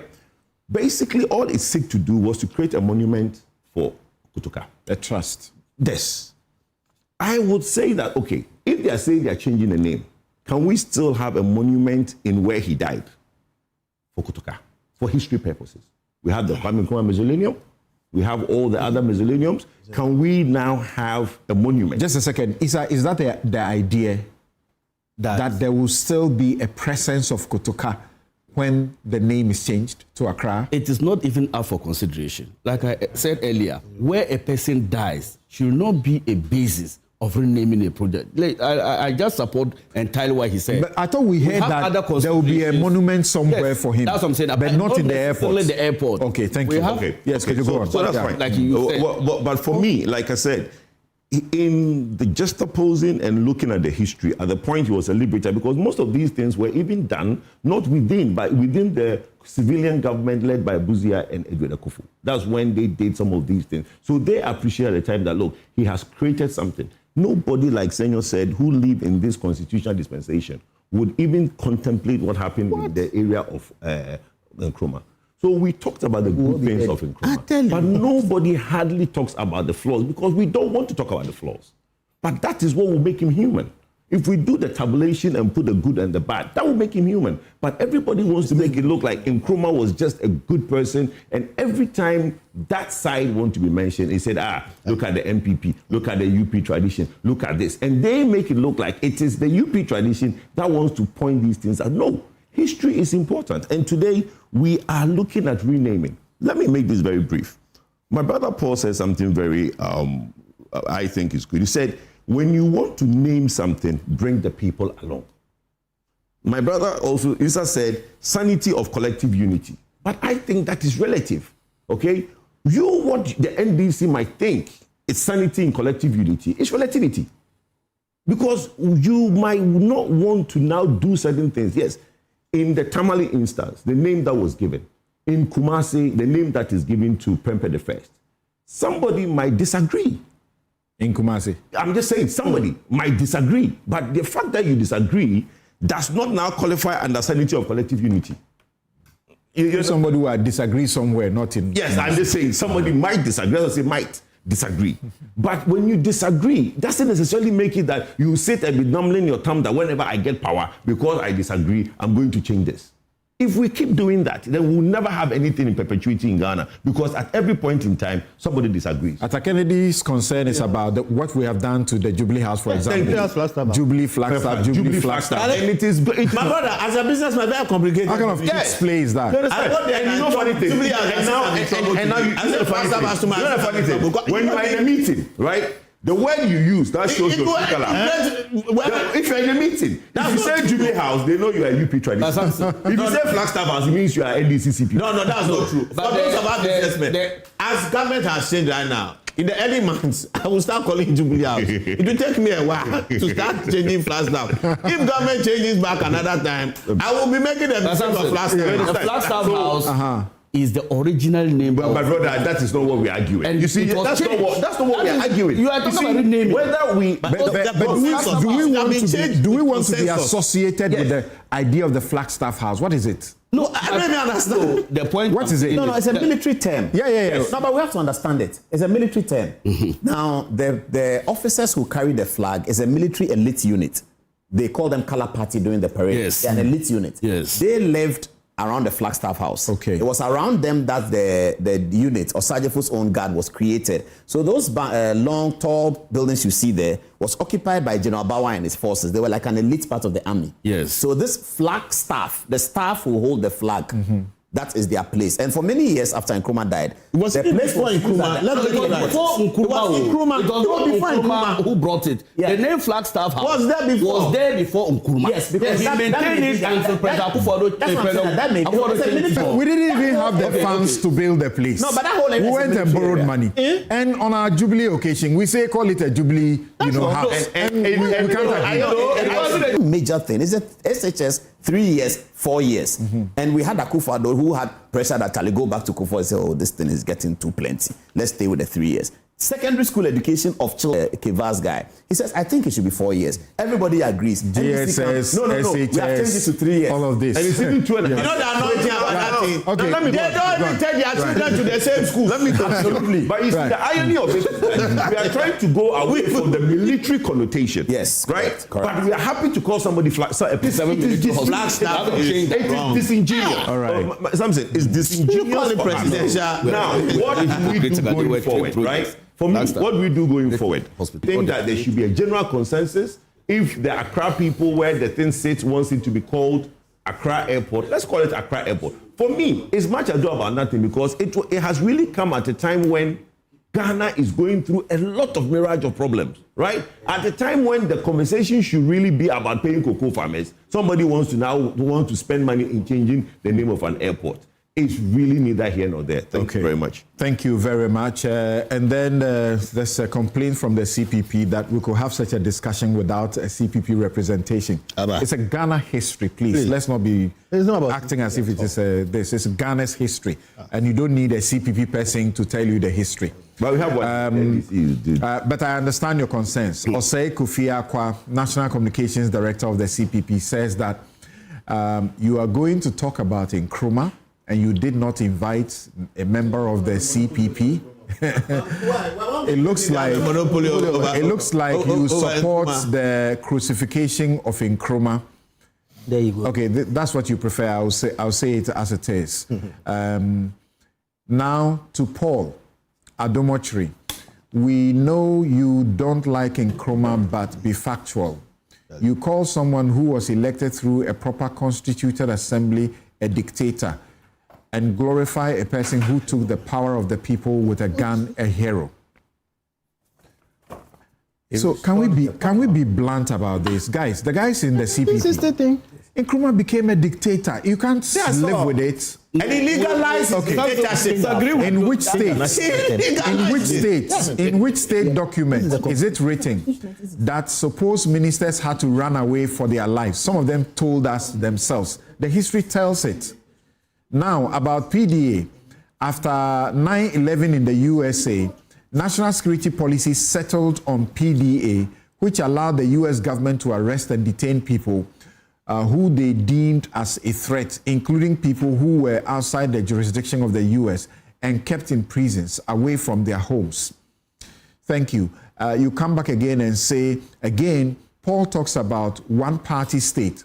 That proposal, who made in Parliament, and a referendum was held on the 31st of January 1964. 99% of Ghanaians said they want a Ghana agenda, not the over-politicization. It sounds like Saddam Hussein. The reason they supported the one-party... sorry, I'd actually promised I'll read just one of his messages, but I'm reading all of it. Osei Kofi Akwa. It says that the reason they supported the one-party state. Same Paul Adomochri should tell us why the MPP government, which holds the view that Nkrumah was a dictator, should honor him by spending a whopping $3.5 million of the taxpayers' money branding his resting place. Then he ends by saying that I should not pretend that I have not seen his message. All right. Thank you very much. Samson. Okay. Now I need to quickly take a break. Then we'll return to the issue of Dr. Bawumia winning and whether he's able to pull the party together, as it were, fix the friction. And in fixing the friction, is it a fiction? Is it fiction that Afenyo-Marking has to be toppled? And the discussion has been going on. Samson. Senor, hold on for a minute. Akilu Fantiakwa Begro says, there is wisdom in keeping silent on negative lifestyle of great men, so that young ones only learn from the positive lifestyle of great men. That is from Socrates. Okay. King Solat says, resetting the name of an airport back to its original name turns into discussions about Nkrumah and his bad deeds, as if those discussants are perfect. Who is saying Nkrumah is perfect? Ask what made Nkrumah what evil he became. It is because of his traitors and the bombing. K. Amofa says, what is Mr. Kwadwo Poku saying? Do you think that the AU did not consider the good and the bad before honoring Dr. Nkrumah? You simply cannot be more intelligent than anyone in Africa. The airport should be named after Nkrumah. Well, the NDC doesn't say they want to name it after Nkrumah. The board member of the airport tells us they are restoring it to Accra. Frank Forever says, instead of telling us when they are going to build factories, create industries, modernize our transport system, and building railways, you know, the things that actually develop a country, Kotoka International Airport name change is clearly what is important. What a country. All right, thank you very much for all your messages. We will take a quick break and return to continue on Bawumia and then to go to the question of the 3.8% of inflation so far. Yes, quickly, what do you want to say? I think that it's important we state clearly what the Constitution says about defending the Constitution. And I want to just recap that part. Article 3.4. All citizens of Ghana shall have the right and duty at all times. Right and duty. A, to defend this Constitution and in particular to resist any person or group of persons seeking to commit any of the acts referred to in Clause 3, which talks about undoing the Constitution. B, to do all in their power to restore the Constitution after it has been suspended, overthrown, or abrogated, or referred to in Clause 3 of this article. 5, any person or group of persons who suppresses or resists the suspension, overthrow, or abrogation of this Constitution as referred to in Clause 3 of this article commits no offense. 2 more. 6, where a person referred to in Clause 5 of this article is punished for any act done under that clause, the punishment shall, on the restoration of this Constitution, be taken to be void from the time it was imposed, and he shall, from that time, be taken to be absolved from all liabilities arising out of the punishment. 7, the Supreme Court shall, on application by or on behalf of a person who has suffered any punishment or loss to which Clause 6 of this article relates, award him adequate compensation, which shall be charged on the consolidated. Why are you reading it? It's not challenge. We know it. That's why when you said it, we confirmed it. It's important that the public gets well educated. Right. All right. So we don't just say it in the air.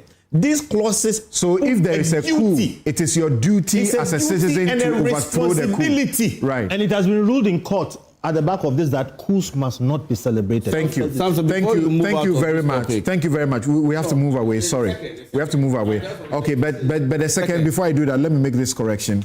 There's something you would have seen that we corrected. On the slides that we were showing on our screens, you would have seen General Ankre's picture with Kotoka's name under it. We corrected that because that's certainly not Kotoka.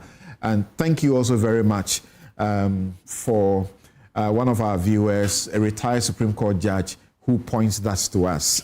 Immediately it popped up. Kofi Benton said, hey, this is wrong.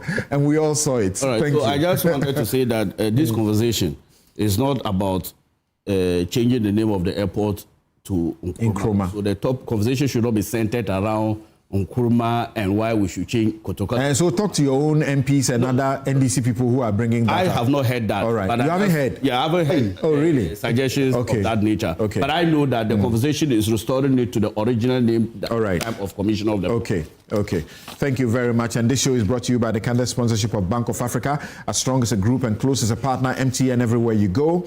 Ashesi University, educating ethical and entrepreneurial leaders for Africa. Robert & Sons Optical Services, your comprehensive eye care service provider for 33 plus years. My Way Insurance, dial *165# on MTN to join My Way today. Syntex Tanks, it's strong, it's tough. Safari Valley Eco Park, bringing you closer to nature. Gold Board Jewelry, pure, precious, proudly Ghanaian. Koa Natural Juice, 100% cocoa fruit juice. Malcolm, your #1 shopping destination. Waylead, your trusted home builder. And Bethel Dental, the smile starts right here. We'll be right back.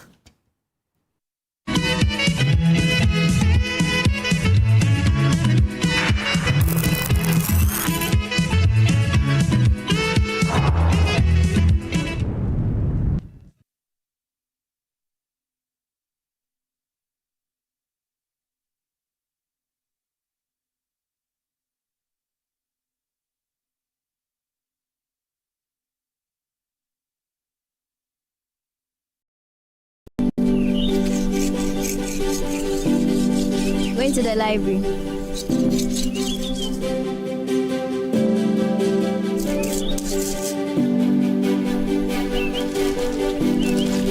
Going to the library. Okay.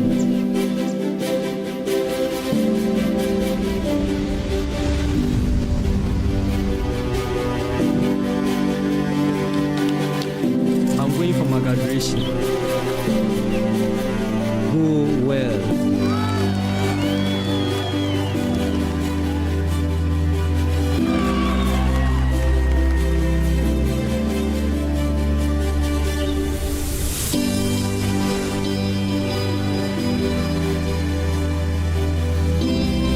Education changes stories, and being part of these stories is the real passion for us. MTN.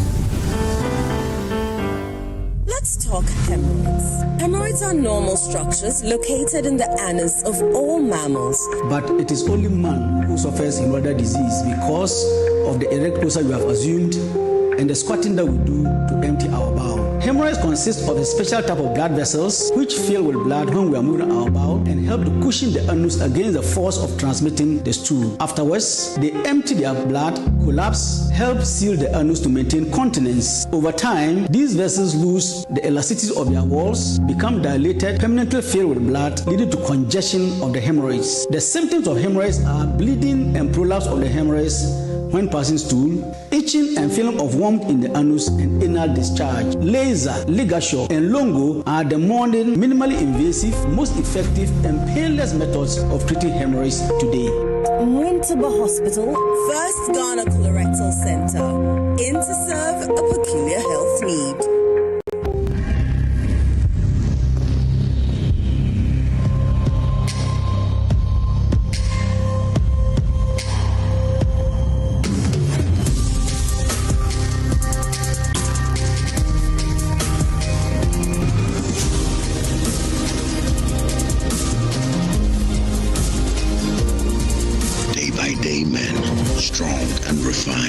The skincare you deserve. Dream. For decades, we have helped businesses connect with their trade partners all over the globe. From Ghana to Burkina Faso, Côte d'Ivoire, Benin, Togo, Senegal, China, Morocco, France, Netherlands, and many other countries. We have made it possible to bring Ghana to the world.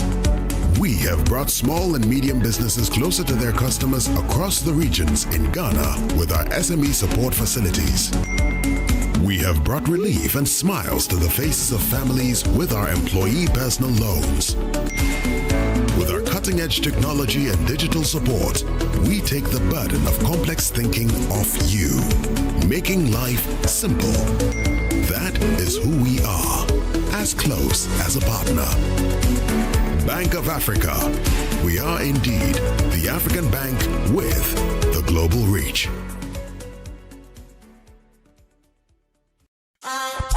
Life can be giving it to you woto like that. And everything around you will be affected big time. Too many uncertainties and fears. But with the right partner like Empo Life Insurance Ghana, you are sorted. Say kutu, say bam. You get the best healthcare, solid pensions trust policies, and the peace of mind to grow your business and focus on what truly matters. Nothing wrong with my shoulders. Must be how I they walk into the future. Because Apple Day my back. Life isn't just about what could go wrong. It's about everything that can go right. At Empo Life Insurance Ghana, we stand with you through every season, giving you the boldness and the power to dream bigger and become who you want to be. Empo Insurance, empowering people. Do you want a healthy smile? Are your gums bleeding when you brush or floss? It may be time for a professional dental cleaning. Hi, I'm Tanya from Bethel Dental Clinic, Ghana. Bleeding gums are a sign of gum disease, and when you visit the dentist, your dental hygienist will examine your gums and bone health by completing a periodontal assessment. Using a periodontal probe, or a gum probe, the depth of the pockets are measured gently and precisely. We are checking for the space between the tooth and the gums, checking for bleeding gums, checking the recession, as well as to see if the teeth are mobile. So, have a discussion with your dental team on gum health and preventative measures against gum disease, and these discussions could be the first sign towards a healthier mouth. Healthy smile.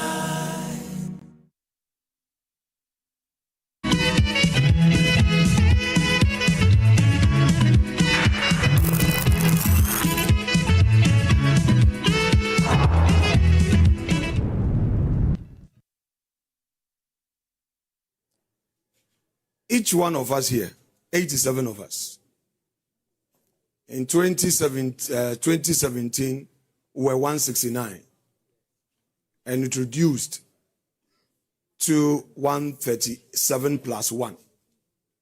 And we are now 87.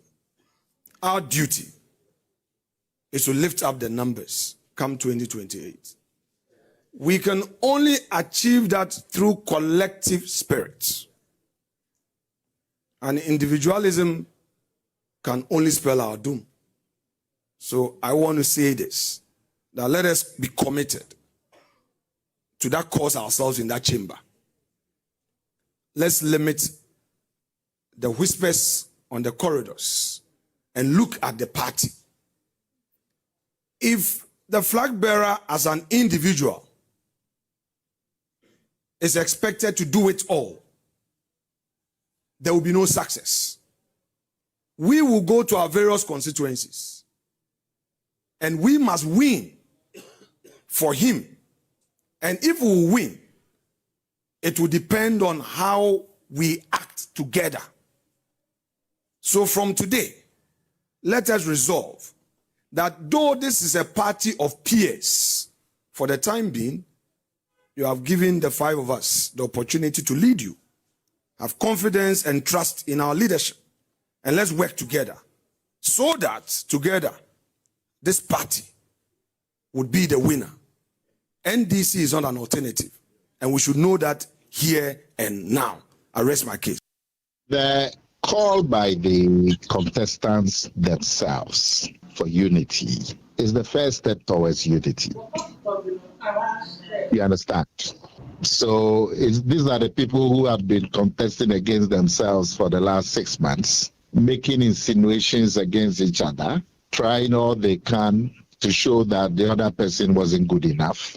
So whatever division, anxiety, tension came primarily from the context. Now, when the contestants themselves now commit themselves to come together, that is the first requirement for unity.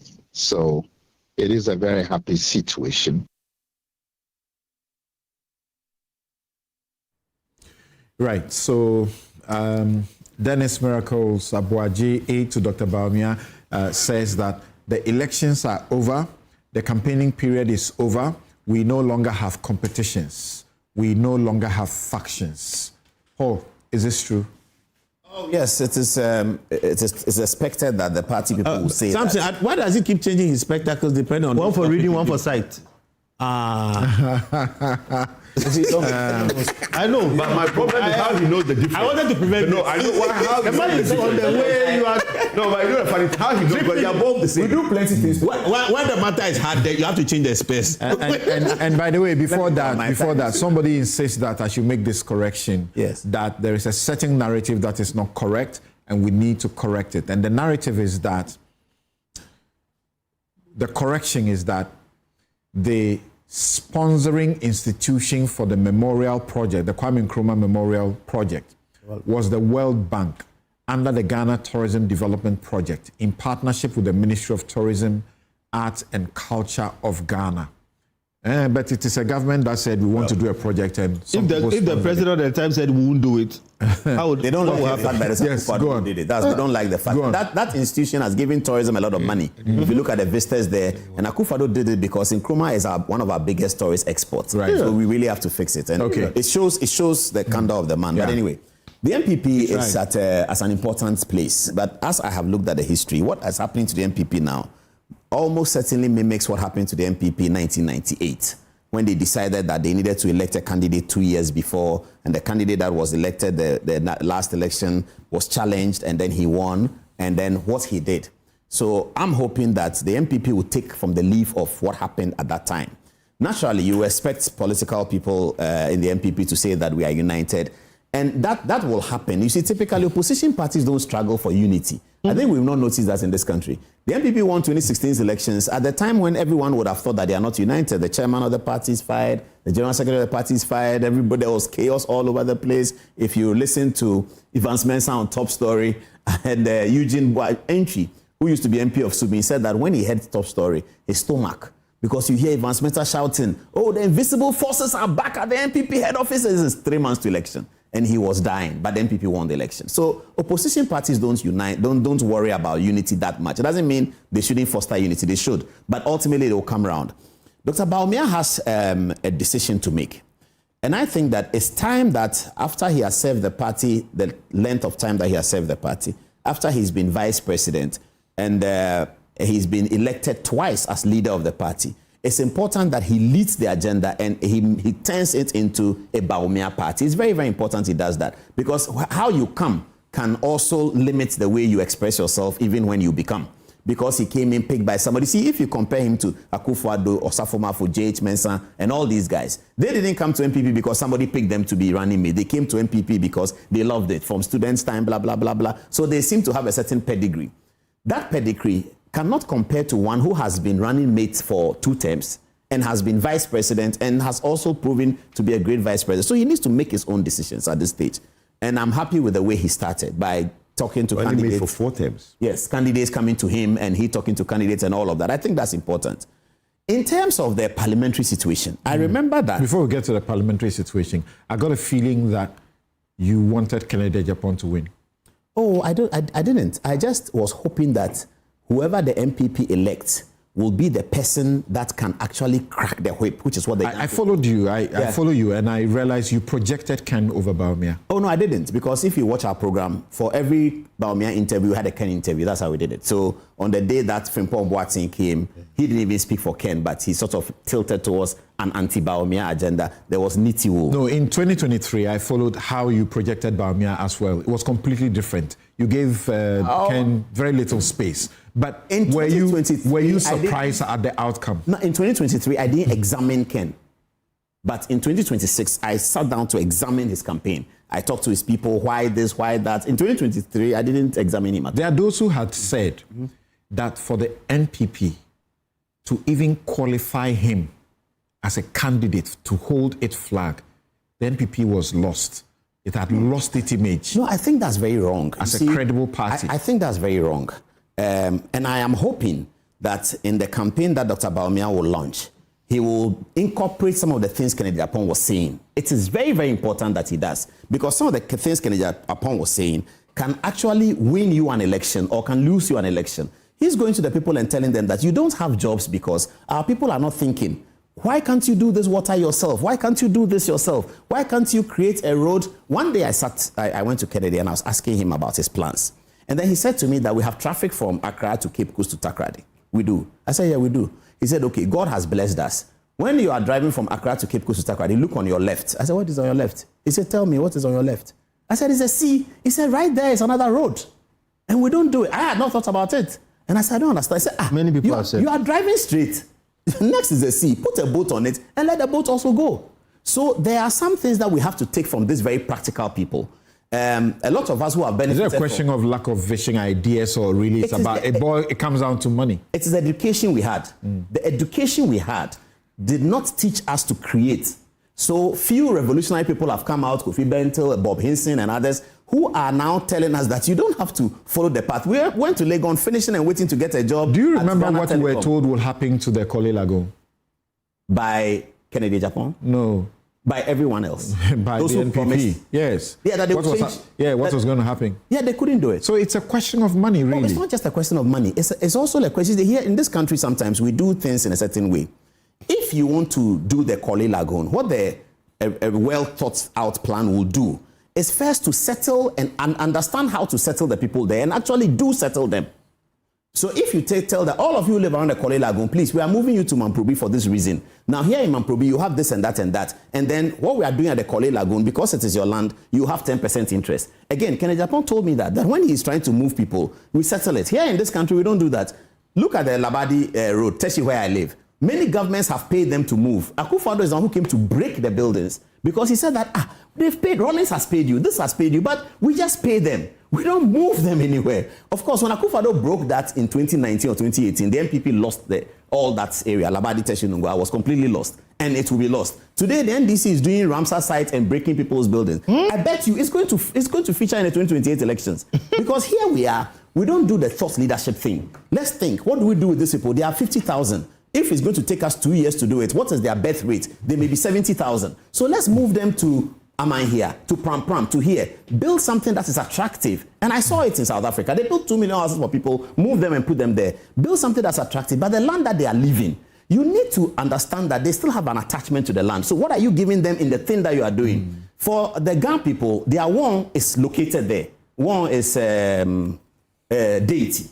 Their deity is located there. They can't move the deity out. So yes, on the basis of that, to answer the question, I had examined Kennedy Japan's campaign this time, and I thought that there were certain things in that is good. So I needed to give them an expression on Good Evening Ghana, and that's what the team agreed. So that's what we did. So yes, Dr. Bawumia is still the, by and large, the likable person and the presidential caliber type of things. If you're asking me about the results, I was really hoping that Dr. Bawumia will repeat the 60%. But when I looked at the results, I was glad because I noticed that he had won places that he didn't win. And it's always important how the party see him. And I noticed that in Ashanti, which is what I was interested in, it looked like the spread was wider. The longitude didn't go up. So only 2 places in Ashanti he didn't win, right? And then places he didn't win the last time he won it. Correct. And this time the 2 places he didn't win. Yeah, that's what I'm saying. There are only 2 places he didn't win. Yes, but the Educhu one is understandable. And then there was another one. But most places he did. And then in my place, Labadi and Teshi, he increased this. So that when I saw that, I thought that, well, that's not too bad. That's not too bad. But yes, I mean, the results was below. Any comment about Brian? Now, I went to Brian as well. All right. I went to Impriso to sit down. Where is the hotel? But what does it tell you that a place where Ken led in Volta region, for instance, he flipped it? Oh yes, Brian. When you looked at Brian's campaign, Ken is the biggest loser. Oh, well, yes, because if you come from 37 to 23, if you look at it on the state of the data, and it will look like, in fact, if you add Brian and Ken together, the Bawumia still beats them, yes. So it's not as if Brian took from Ken, or both of them could not match Bawumia. Fair enough. But when I looked at Brian's campaign and the way he was doing it, I sat there for from 8 to about 2 p.m., watching him meet the delegates, and I looked at it. When I came back, I went to see Akufo-Addo. And I said, I've gone to see Brian. What he's doing is massive. You remember his very first meeting with us? He was mathematical. Oh, yes. He was crunching figures. Yes. He was not dealing with all the mundane stuff. Yeah. He was crunching figures. But I know this number of people here. I know who to reach. And he worked for him. And that's what I told that when I met Nana Akufo-Addo then. I told them that whatever happens, and I think I said it publicly, whatever happens in this election, you cannot leave Brian out of the mobilization and the campaign of 2028 because he seems to know what to do. And if the MPP is going to win 2028 massively, the organizational operation of Brian Achampong must be put in place. I think that's, everybody understands that. Right. And the ideas of Kennedy Agyapong and the support he will give must also come. Right. Thankfully, we haven't seen him say, I'm leaving party, I'm angry, and we haven't seen Brian say, I'm leaving party. Because that's suicide for any one of them, correct? Because they are learning from Alan. You see, when you leave a party that is in government, you get some attention.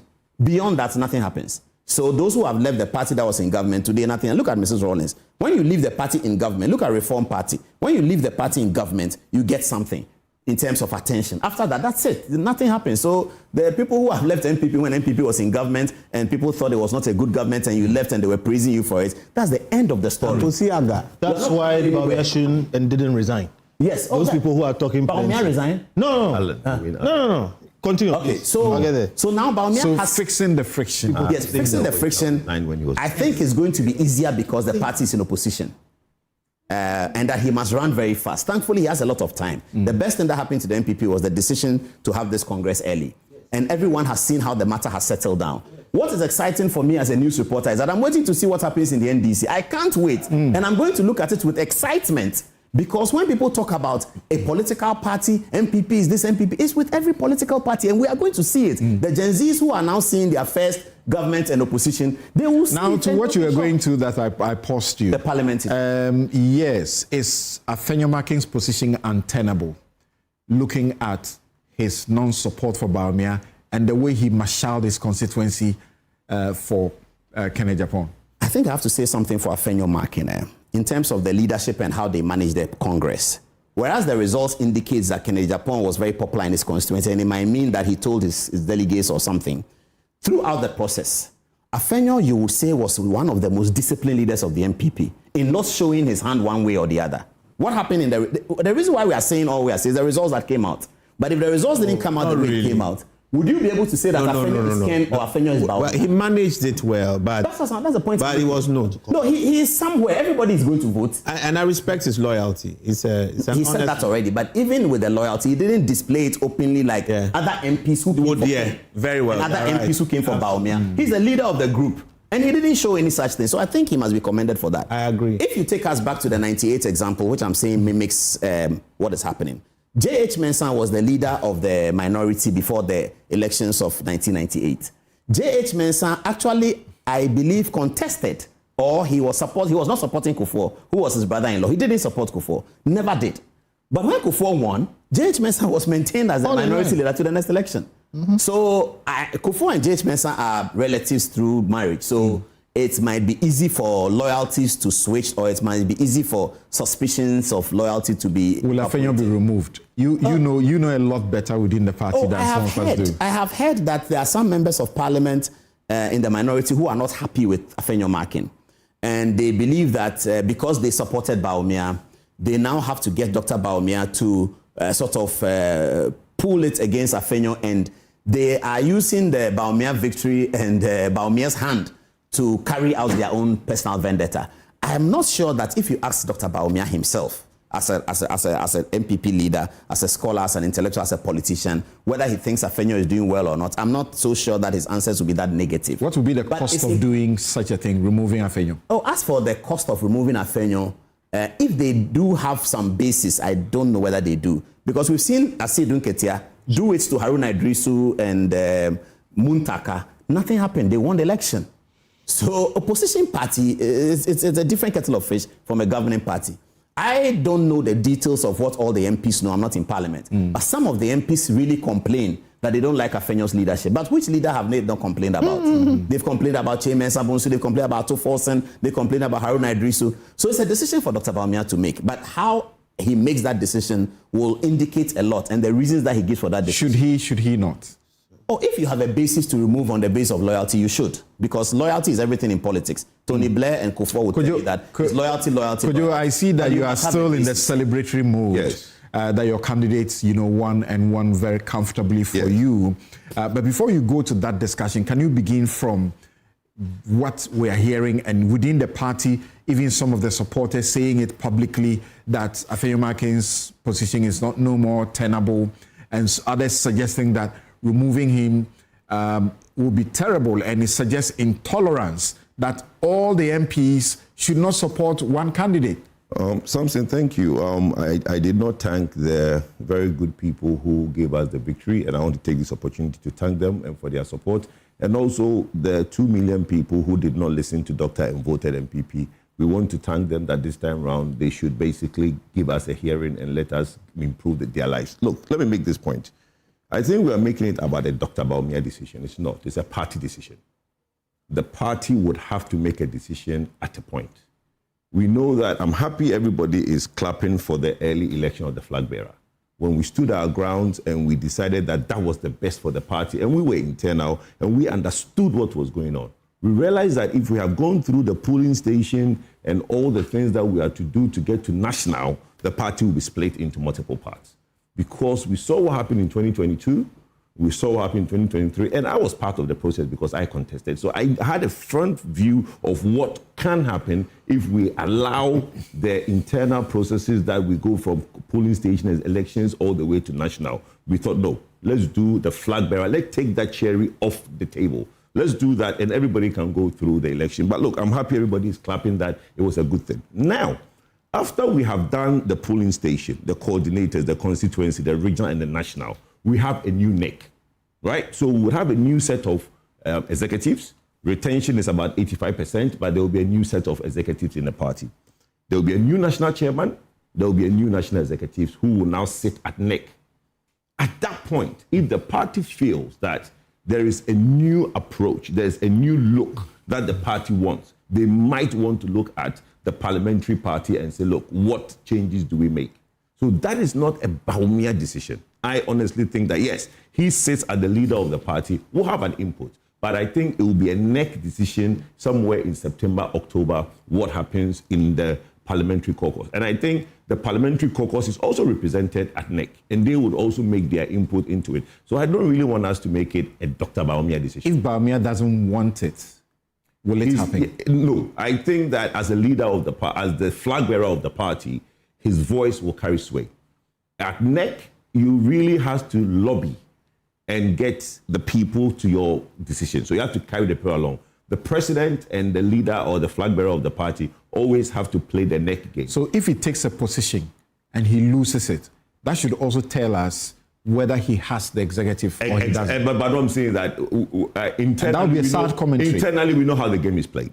And I think it will be difficult for the president or the flag bearer to have a position and lose that NEC. That means you don't understand how the dots are moved. We know the game. We know how NEC operates. And if the president or the flag bearer wants something at NEC, you have to do extensive consultation before NEC so that when the vote is carried, it now becomes something that you want. Now, where would you like him to stand for the purposes of the reconciliation? For the purpose of reconciliation, and that brings me to my second point. Where would you like him to stand? Doctor has a heart of gold. Kojo Poku, I keep telling him that I have a lot to learn from him. Everybody that knows. You're a potential energy minister. Everybody if he wins knows the elections, everybody knows that I'm combative. I don't know what I am, but no, I don't know what I am. I have no idea what Samson and Michelle. But you advise him on energy. Well, so yes, I do. But what you advise on and what you become when the party comes, me and Kofi Akoseka, that one I do. Pardon your own boot. You see, let me take. I've just received a text from somebody in Parliament that says, Paul, I just heard you. It's settled. And not Dompre will become. I mean, I can't mention his name, but. Oh, I see. Yeah, I just heard. Well, another will become. That's all he says. Well, that's fine. Maybe I don't know whether that's somebody's true, doing mischief somewhere, but for us, we don't know what's going on. You see, the space is changing again, oh. Yes. Yes. So now let me start from this. Look, everybody that knows me knows I'm combative. Doctor is 100% different from me. He has heart of gold. Look, for the things the man went through, the things that were said about him. Look, Kojo Poku issued multiple statements, videos in his defense, especially on the tribal issues, right? And most people have seen those videos. I don't think it will be so quick for me a day after to be hacking people like Sticker. That's my personal opinion, right? If I won this election and the things that were said about me and the things that Sticker said about me, I went to school with Sticker. I don't think I'll be opening my doors to Sticker very soon. It will take time for me to calm down. That's me, Kojo Poku. Doctor is different. We saw how he's opened his doors. Everybody has walked in. Sticker went and hugged him, and he wants all of us to learn from him. People have seen you largely as a moderate like Dr. Bawumia, and now you are... No, I'm not. If you know me very well, you know that I'm not. I'm learning from him, but I'm very combative. I can't easily forgive. That's why people say that I wear my emotions up my sleeves. I can't be a politician. But we are human, right? But Samson, there are two approaches.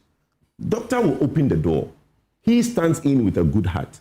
But the people walking through that door, do they have a good heart? Unity is a two-way street. And that is my problem now. People say that we should have unity. Yes, we want unity. But the people coming through that door, are their heart pure? Are they coming in just to now undermine and say, see a kind? There's no art to find the mind's construction in the face. Thank you. There's none. You see, so we are being careful. Unity is definitely key. We need that to win. But Paul said, in opposition, we've had the past, but this is not ordinary times. The posture, the demeanor, and the authority of Nana Akufo-Addo is different.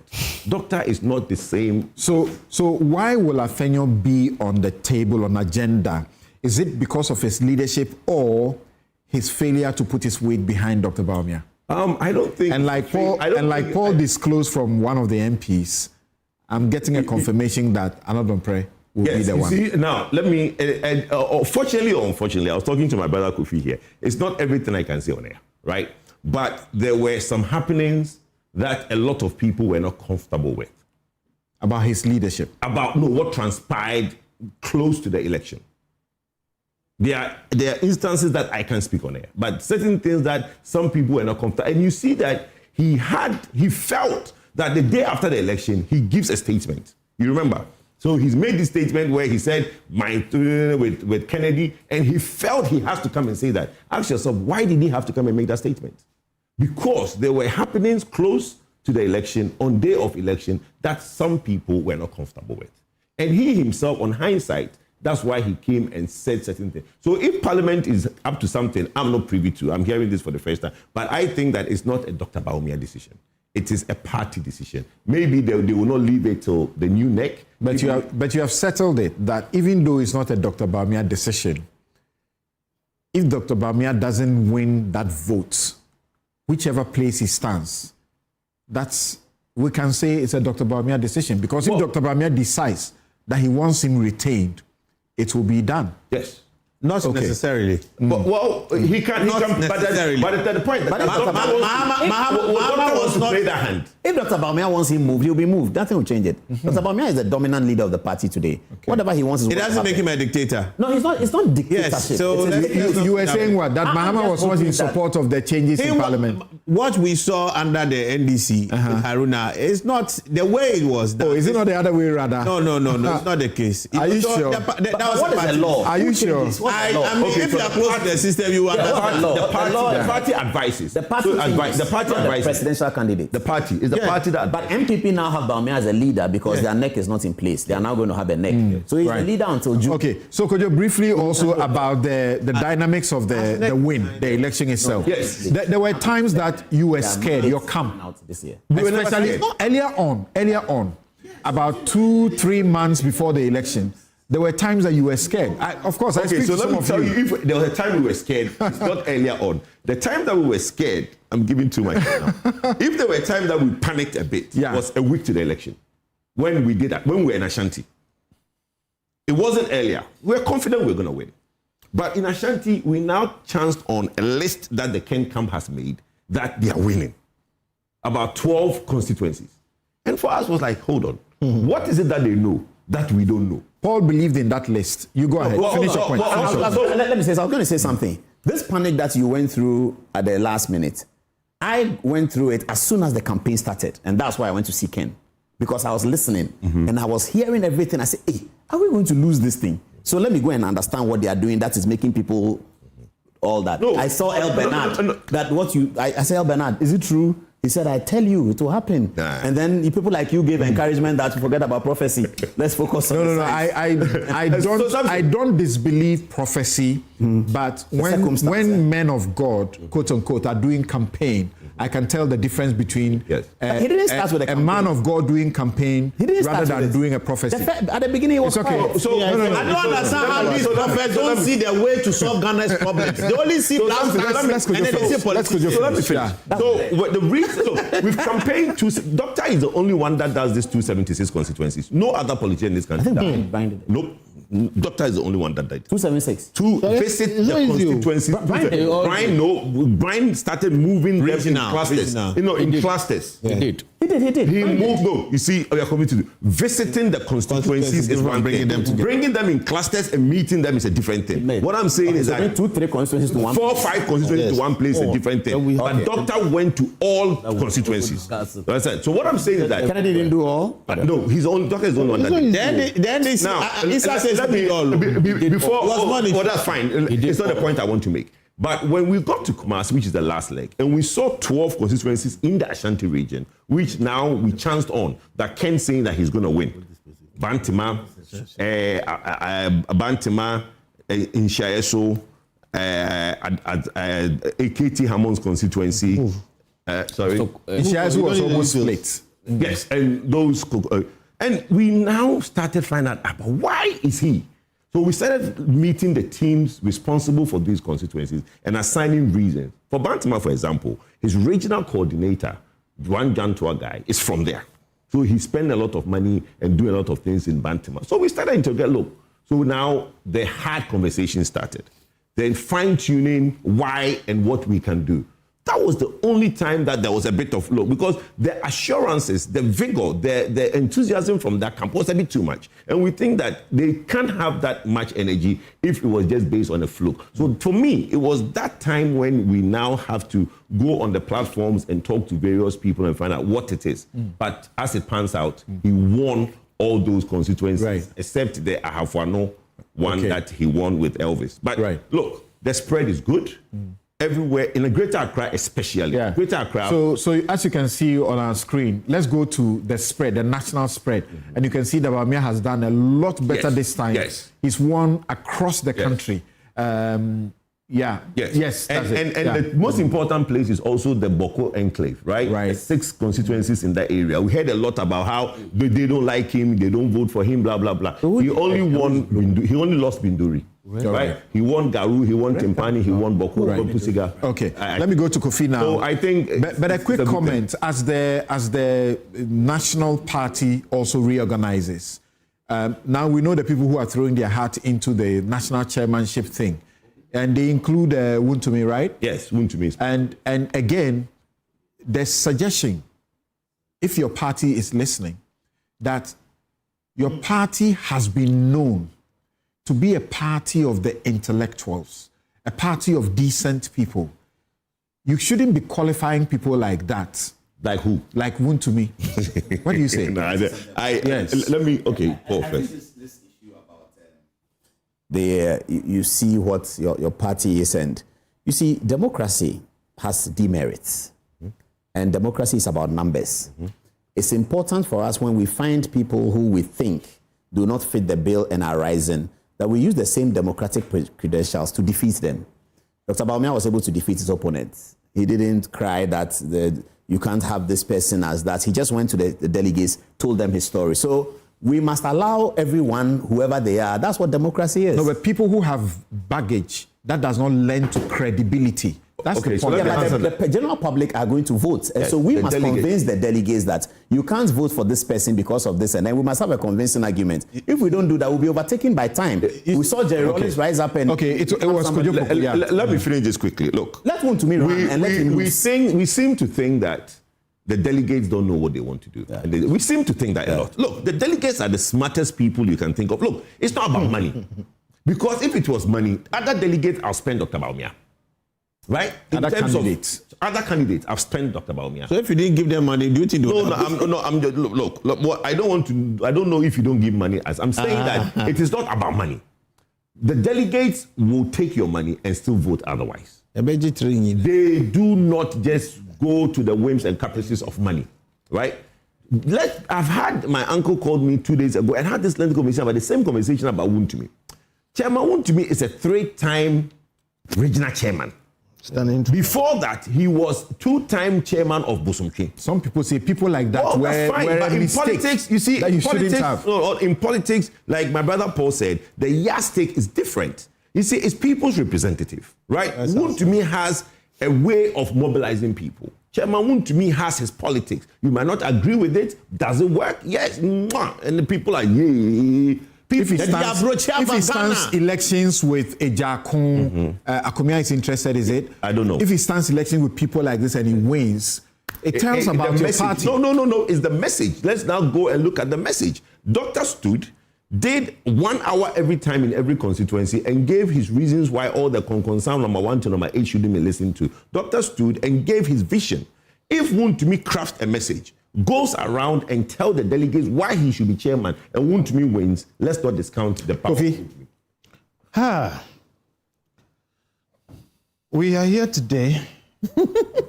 The word of the prophets and the science. This is the science. All the. Is it a week after? It's a week. Yeah. Today is exactly a week. And let no one take it for granted. Those things they said had a definite effect. And for me, that's where the problem is. Tomorrow, we don't know how it will play out. There was a definite effect. Okay. Today, we are looking at it here today. We are saying, oh, after all, they meant nothing. At the time, they meant something. But when you say what they said, I just want to... The prophecies about all the things that will happen and how Baumia will lose and everything. And unfortunately, actually, there's a second wave of prophecies, which are even worse, about things that are going to happen between now and then. I'm saying all these things because, look, we need to move as a country from these noises to a more sensible space, all right? We have pollsters. You know, in the past, we had some pollsters who we can easily dismiss. But today, we have very serious pollsters. We need to move more to looking at some of those people because these things, they really raise unnecessary tensions and create unnecessary stresses. That's it. Let's leave it. Now to the substantive matters. Number one, it was an absolutely good idea for MPP to shift their strategy and bring their primaries forward. There were all kinds of theories, mostly ironically from the NDC, about how this was wrong, this was cooked for Baumia and everything. Anti-democratic. And I'm like, well, when the foxes tell you where to keep your hands, don't listen. Because they know what is good for you. But why it's important is that, you see, again, history. We should learn. We should do what we do. MPP, and for that matter, all the political parties, for these 30 years, had been practicing one particular system. And every year, it created problems. Edubuahin suffered it. And it got worse, till during Nana Akufo-Addo's time, it blew up. And they had to sack the executive. Who goes through that and decides that I'll repeat it?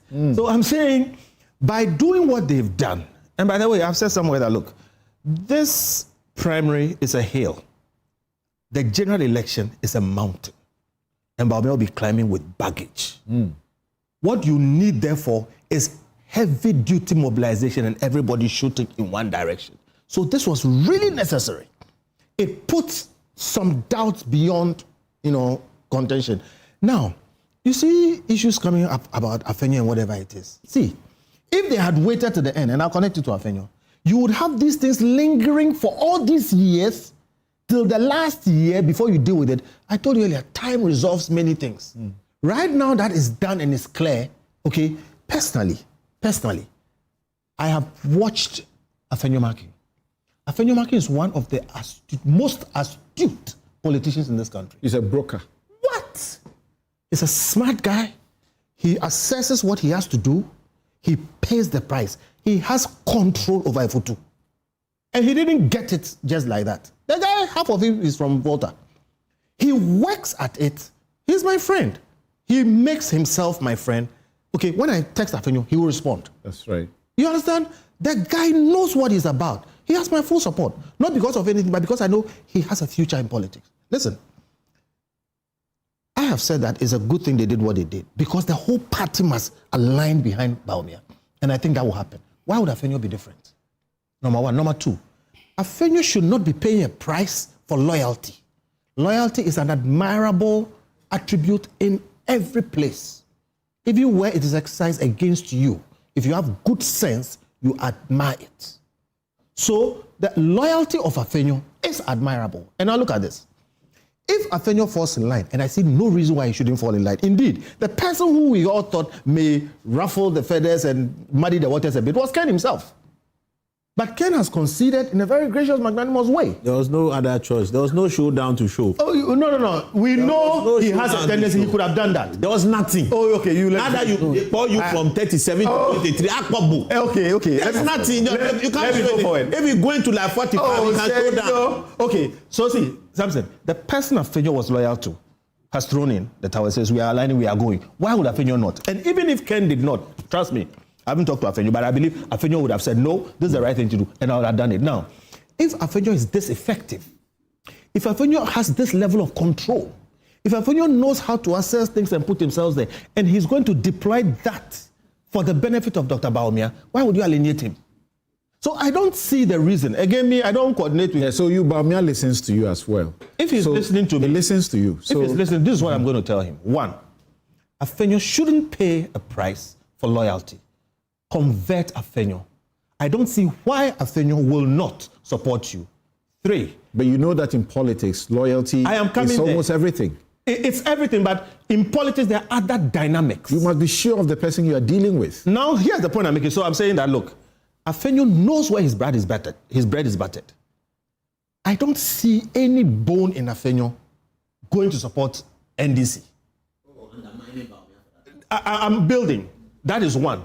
2, I don't see any bone in Afenyo remaining indifferent to a Bawumia win. That's a different level altogether. But the people who also supported Bawumia is important. And some of them would have made certain transactions. That's there why would have I'm been going some trade-offs. Bawumia now should manage my brother and all the people who have hot hearts. Okay? Because I said 1, going against him, 2, be indifferent. Remember Chairman Sabonsu is there in Bawumia's camp. Remember how he got removed? He didn't get out of that seat. Those are the dynamics I want to talk about. But now the next level is... It was not. Afenyo can deploy his significant powers for the Bawumia campaign. I don't see why he will not do that. Unless they attack him. So my advice to my brother Bawumia is that even if they want to, please stop them. Because Afenyo is good. But there's this other thing. Look, there are dynamics in Parliament. All of us who have followed Ghana's politics know that there are times when Jubilee House wants one thing, and certain things shift, things move, and then something else happens. Do you like Afenyo's leadership? Do I? Do you like his leadership? So, in all honesty, Afenyo's leadership is effective, but I think it's a bit too combative. However, the kind of structure we have now, the nature of the structure in Parliament is such that I think you need to be a bit edgy to deal with this NDC and the overwhelming, numbers in Parliament and also popularity. Right now... Do you hear concerns? That by Afenyo's leadership, now people don't even want to listen to the minority, even if they have important things to say, because they are tired. That's what I'm saying. It's a bit... That the communication... The opposition is not credible. Not credible is a bit too far. A bit strident, a bit forceful, But I'm saying... So if that will not help Bawumia's cause, why should he be supportive of keeping him? So now that's why I started by saying that everybody must fall in line and align. And my brother here said something very, very interesting. He said he has a certain style, but Bawumia also has a certain style. You will notice if you watch politics that people tend to adopt the style of the leader. That's right. Look at President Mahama. I've always said the dove and they are being forced to toe the line. Look at Donald Trump. People are beginning to talk like him. So what I hope Bawumia will do, and I advise him to do, is to make everybody fall in line. If he is hugging sticker and you don't like sticker, stop. Fall in line. Doesn't matter. You understand? So for me, my advice is what I've given publicly. If I meet him and I speak to him, I'll tell him the same thing. Let me add the last point. Everybody knows, including Afenyo, that given what he has done, he's put himself in jeopardy. If for any reason Bawumia is able to save him, he will feel indebted to him. But that does that also not tell you something about some wrong in the party politics, even the internal politics, that everybody is expected to support one place? It is not a wrong. A political party is an organism formed to execute a particular action. And like I said, it is necessary strategy that you whip everybody in line and make them support you. Otherwise, why are they there? Okay? I speak my mind, and people know I'm aligned. I like Baum. The Constitution requires that the party should be internally democratic. Internally democratic does not also mean you throw away your strategy. In working your democracy, you campaign and you make people fall in line, including whipping them into line. Okay. That's the essence of having a political party. You are in Parliament. What did the signal come to you like? The signal that even going to Baumia's home to celebrate with him, the guys in Parliament, the MPP guys who were in white, took Afenyo by surprise. Yeah. He was at a press conference and discovered later that his people are not there, they are at Baumia's home, and he had to rush there. Yeah. So he was unaware. He was a leader who was naked. Yeah. So, in fact, it actually confirms what maybe an MP sent to Paul concerning a possible replacement by Anodompre. In fact, for the past 2 days, if you observe, is Anodompre who is closer to Bawumia. Yes, who is taking charge in Parliament. And we saw this coming because there were these calls for replacement of the minority leader. Immediately they lost power. Some were pushing for Patrick Boama, others were pushing for Jopon Nkrumah, Kampuli, and the rest. I'm being honest with you. And this conversation resurfacing again is not a surprise. However, I want to agree with what Mr. Bentil said. In politics, internal democracy, you don't silence opposition to your candidate. That is why it is called democracy. You consolidate other views. So to punish somebody merely because you didn't win his constituency, I don't think it's reconciliatory enough that you want to... In the NDC, you ostracized some people because they didn't fall in line. We had consequences out of that. And observe something. When President Mahama won against Professor Alabi, he was a presidential candidate against President Mahama. That's right. He made him the campaign coordinator for the 2020. It was not a feisty contest. The relationship was good. It was so good. No, but the point is that... And it was 9-10D. No. I don't want to repeat some of the things that was said by Professor Alabi on the candidature of John Mahama. I don't want to say it, but it is out there. So my point is that if you are a political party that is trying to build a party based on unity, and the idea behind this top-down approach was because of to have enough time to build bridges, you don't do some of these things. And in fact, when Wuntumi visited Dr. Bawumia after the election, I saw a leader who cannot unite the MPP. That is Dr. Bawumia. I will demonstrate that. A candidate comes to greet you, and you, in the presence of media, you address the person as incoming. That suggests that... He addressed who as incoming? To me, he shook him and said... Everybody calls everybody incoming. No, incoming means what? What does incoming mean? Please. No, but don't try to... Don't say that. But don't say that. Don't say that. That is exactly what what does incoming mean? You and I know what he wants. What does incoming mean? People even call Bawumia the president. Then yes. What does incoming mean? So if they call Dr. Anybody who incoming president, it's called incoming. No, it is not. Look, everybody who contests, when I see a Jacko, I call him incoming. See, I wasn't everybody, two of you all spoke. No, but don't do that. Please. Okay, go ahead. I said, when Wuntumi greeted Dr. Bawumia, he called him incoming. We had the likes of John Boydu, Asabi, Bwacha Jacko, and the rest, who are also vying for the national chairmanship. He didn't call them incoming. He didn't call them incoming. Did you know if when they went? We saw all of them. Their visit was public. I was there when Bwachi came. Did you know if he called him incoming? Now let me proceed. So tell us, did he call him incoming? He didn't. That's not the point. He didn't. Let me now proceed to... But logically, he cannot be calling everybody incoming. It doesn't make sense. I call everybody incoming. Now, I see. Now, we as a party want to congratulate them for what they did. Now, I always say that it's like the MPP has not still learned why they lost the election in 2020. You lost the election of 2024 not because of a weak party structure. You lost the election because of bad governance. And we must put it on record. You can bring an angel. If the angel is not performing, you'll be voted out. So it is not the personality of Percy Bawumia. It is the ineptitude that we saw in the last 4 years of MPF from 2021 to 2024. That is the reason. top-down approach, consistency is important. You did bottom-up. But you said 2021 to 2024. By 2022, you didn't have the problems that looked like the government will collapse for bad governance, correct? I had. Oh. We had always maintained. Oh, please, 2017, 2018, the economy was good. No, by 2019, the economy was good. I just stated the reason why I started from 2021 is because Ghanaians renewed their mandate in 2020. That's right. So that is a declaration that there was some level of good governance to what they did. You know, every election is a verdict on your scorecard. So that is why I started from 2021. Okay. Now, I'm saying that 2000 election saw MPP win with bottom-up approach. 2004 saw MPP win with bottom approach. 2016 and 2020, 4 elections were won with the bottom approach election methodology. Now, this top-down approach, where do you find it anywhere? Number 2, you allow party people to evade accountability. Every polling station executive has been elected by the people.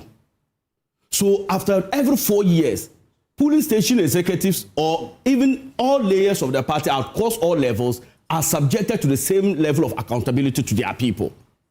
Now, basic statistics. I had a question that MPP people had only 2 questions to answer.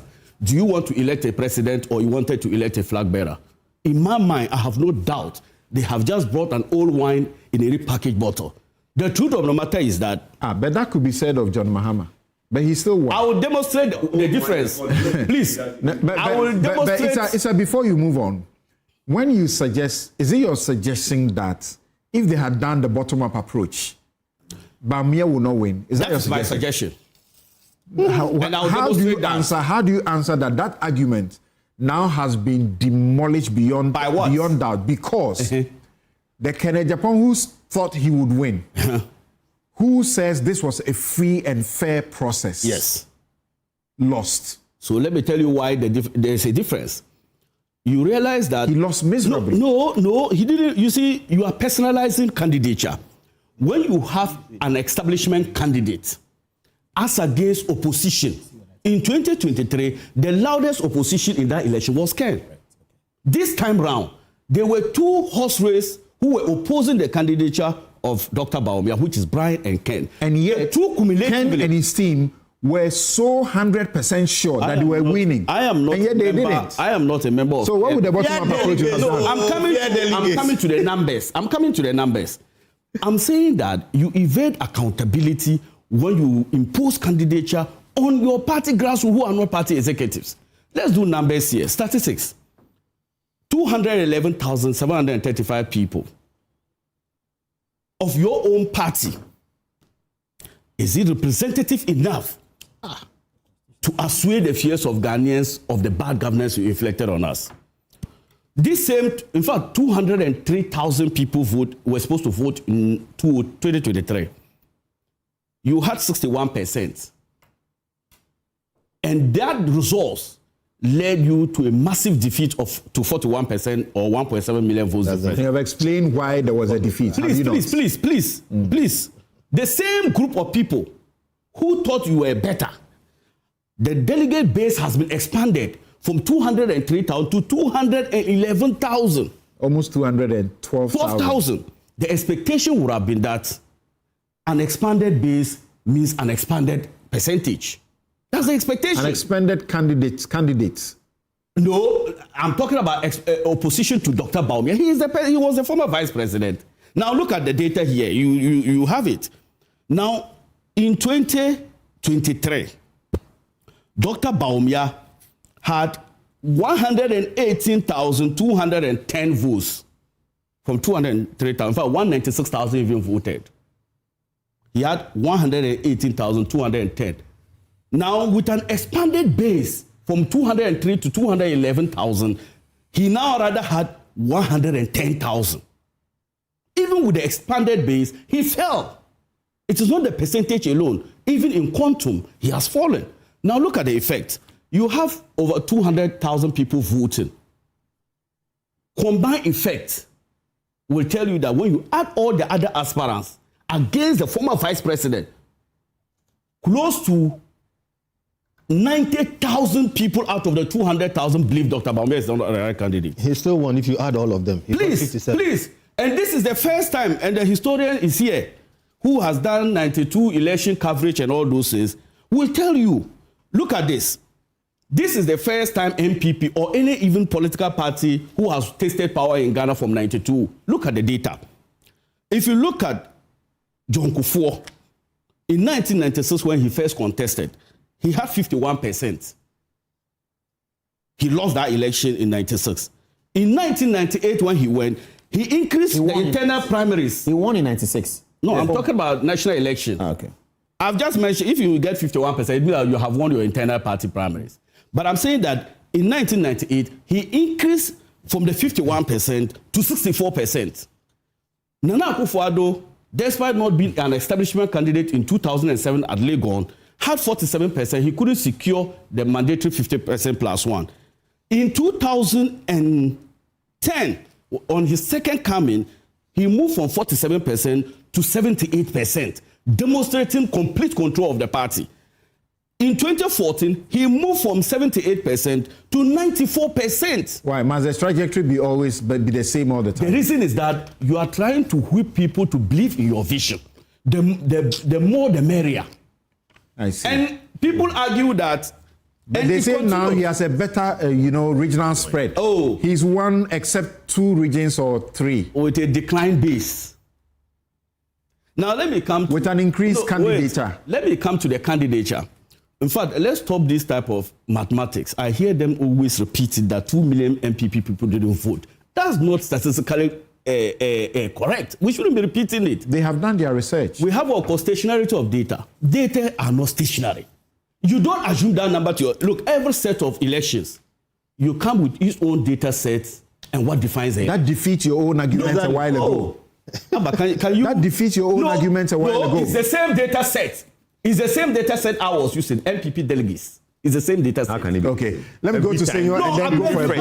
We refresh the data. Don't refresh the delegates. How can it be the same data? It's okay. It's okay. The delegates are refreshed. Quickly, then we hear Senor and go to a break and come to the 3.8 inflation reduction. I beg you. I'm saying that. But I need you to know that you're speaking longer than any one of them has done so far. Yes, I check your time. Okay. See. Now, no problem. I'm saying that the history suggests that maybe when you go first time and you don't win, then you are given with another opportunity. This is the only sitting president who has lost with this magnitude. When Prof. Mills came in 2000, having served as vice president for 4 years, he moved the election into a second round election. In fact, it took an alliance of other political parties to defeat the NDC. And bear in mind, at the time, the PNDC-NDC had ruled Ghana for 19 solid years. There was general fatigue and tiredness, and they believed that a vote for President Mills was an extension of the rule of President Rawlings. Despite that, President Mills still moved the election into a runoff. Look at, you've been marketed for 16 years. This is not the type of preparation you need. You've taught this country for more than 5 elections, and you came with this humiliating defeat. Finally, the issue of tribal politics, Sticker and Co. introduced tribal politics into their party. Look, you can't approbate and reprobate. You can't eat the fruits of a poisonous tree. You planted it. You came and told us in the northern region that we should vote for you because you are a Muslim. And this is the first time a Muslim is coming to lead the country. On the other hand, you came and told us that you are a member of the Bewat clan, Dagombes, Nanumbes, and Mamprusis. This is the first time a Mamprusi is coming. You need to eat it when the thing hit back at you. You were telling us that when the northern region presents a president, the next time a president comes, will move to another region. You said it with your own mouth. Anyway, we know that in the first, when the MPP won power, the first, election that brought Akufo-Addo to power, we know that Bawumia did a yeoman's job in bringing northern votes and so on and so forth. So things can always change. Not the change, the speech. What did he say? Yeah. Things can always change. Please, Yes, Akufo-Addo won the election with 49% of the party votes in 2008. He actually did win. Okay. Yes, That Senor. must be on the record. Senor, quickly, and then we go to But a break and somebody return. must get Yes. 90% before you win. Yes, Paul and Sanerigo. Thank you. Thank you, Isa. 49% can win with the Isa, thank you, Paul. Thank you very much. Fine, Thank don't you. worry. Yes, Don't worry. Senor. We are fine. We are fine. So we are very fine. Don't worry. So party politics is an act and an art of a plurality in choices and decisions. But commonality in purpose. He's a poet, so you don't know about that. Yeah. You know, so we should appreciate. You've lost my village people. That plurality is important. The Kumasi people can't say it as it is. I'm lost. You like trouble, it's a national joke. So it's like that. You gotta your way your notice. It's my people are problems. So it's okay. You know. So there's a need for tolerance for that plurality, and there's also a point where commonality must now drive the entity. We need a very viable opposition. We need a strong opposition, irrespective of which one is in government. So it can actually shape right the policy frame and direction of our country. Our political institutions, i.e. not government institutions, I'm talking about the political parties, must foremost see themselves as policy houses. And that's what be my disappointment in this election.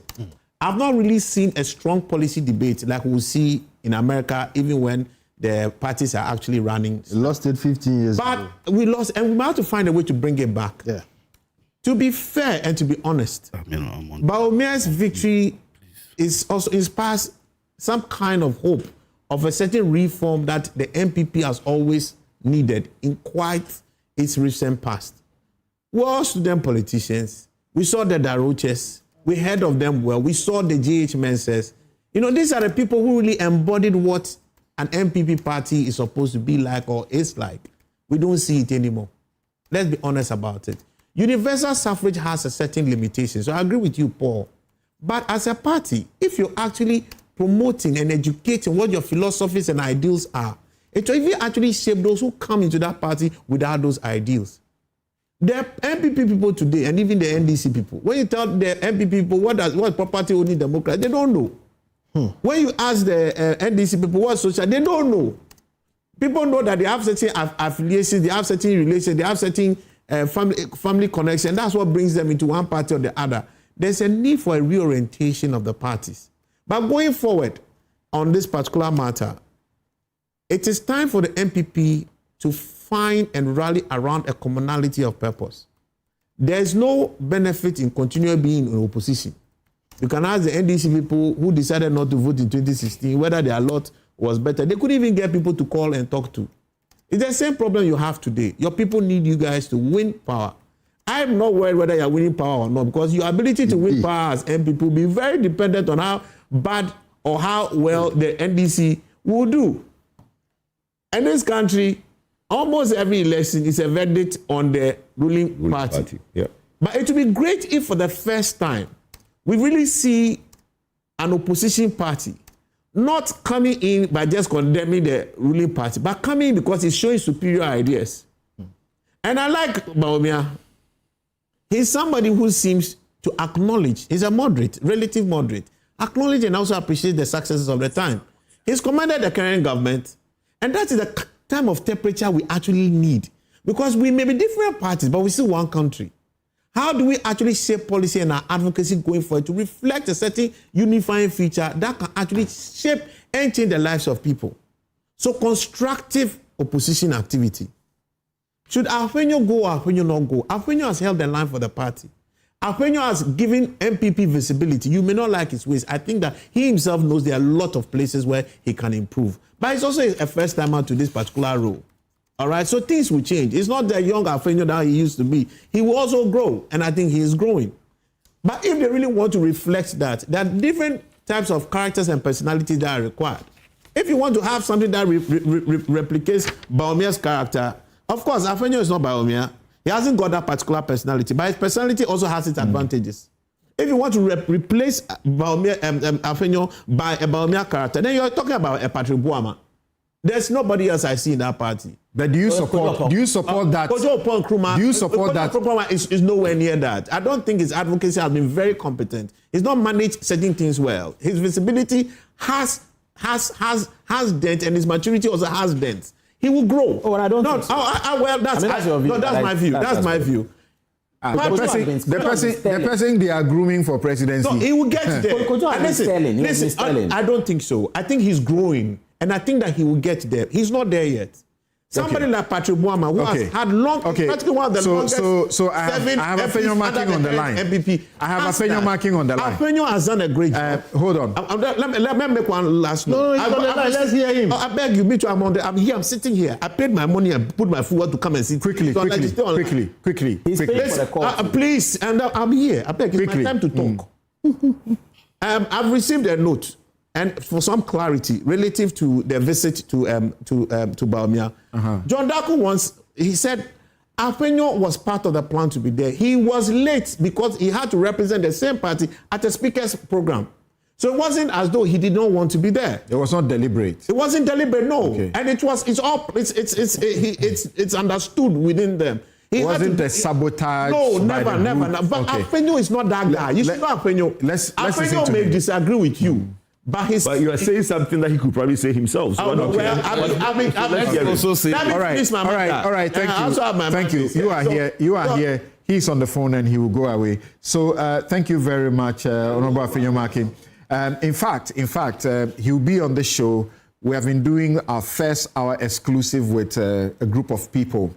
He's one of those who will be coming after we had Same Jemfi, Mahama Yarga. Did I say Mahama Yarga?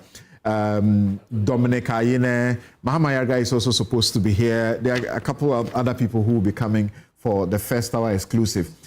So Afenyo, yeah. One, I was talking about personality. If it is the opposite of yes, sir. It must be Afenyo. Because he's the guy who has good morning. Let's hear what you have to say. So I think I just received a video of some discussions, and I thought I should put things in the right perspective. First of all, Saturday after the elections, I came to Accra and did what I had to do. Sunday, I got in touch with the flag bearer. We agreed on a plan to meet with him as a caucus. I called a leadership meeting Monday afternoon. All my colleagues were in my office Monday at 1 p.m. dot. Prior to that, I had met the flag bearer face to face and I had briefed him on activities. So far, as you may know, we've had a 1 year without a leader, properly, so-called. And I've been in charge in Parliament, working with the party secretariat. So the General Secretary and I discussed that I needed to brief the flag bearer, which I did. It was a one-on-one, hearty, chat. And he was expecting us on the Tuesday morning. I convened a meeting Tuesday morning, and our colleagues were present. And we agreed that from there, we're going straight to the flag bearer's residence. Now, I had two other things to do. In between, the chief whip and my good self had to attend a business committee meeting. And then I also needed the permission of the leader of the house, that's Ayarga, to extend the sitting time, because we needed to have enough time, then we can start sitting, so that he could inform the speaker of the minority's temporary absence. At the same time, we had a leadership media encounter that had already been programmed. So the understanding was that my colleagues were going in a bus and that they should take the lead, because I am assigned an outrider and I have an official outrider. I could make it faster. So anybody who even watched the press engagement, you realize that Ayaga has started. Normally, we all spend the whole time, interacting with the media. So when I got in, Ayaga said, look, leader has to go somewhere and that he wants to give him the chance.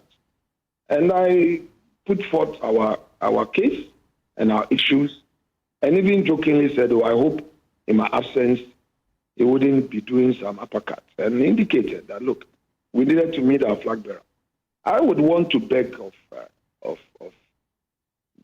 those who are having discussions on these matters. Look, we've elected a flag bearer. The party has a leader. It appears that people are taking the shine out of the beautiful election we had, and nobody is even talking about the Baumia victory, and people are suddenly moving away from the unity that we are calling for, that will take us to 2028. So we have played your speech at Bamia's place like twice, where you are calling for all to work together. We have played your speech about twice.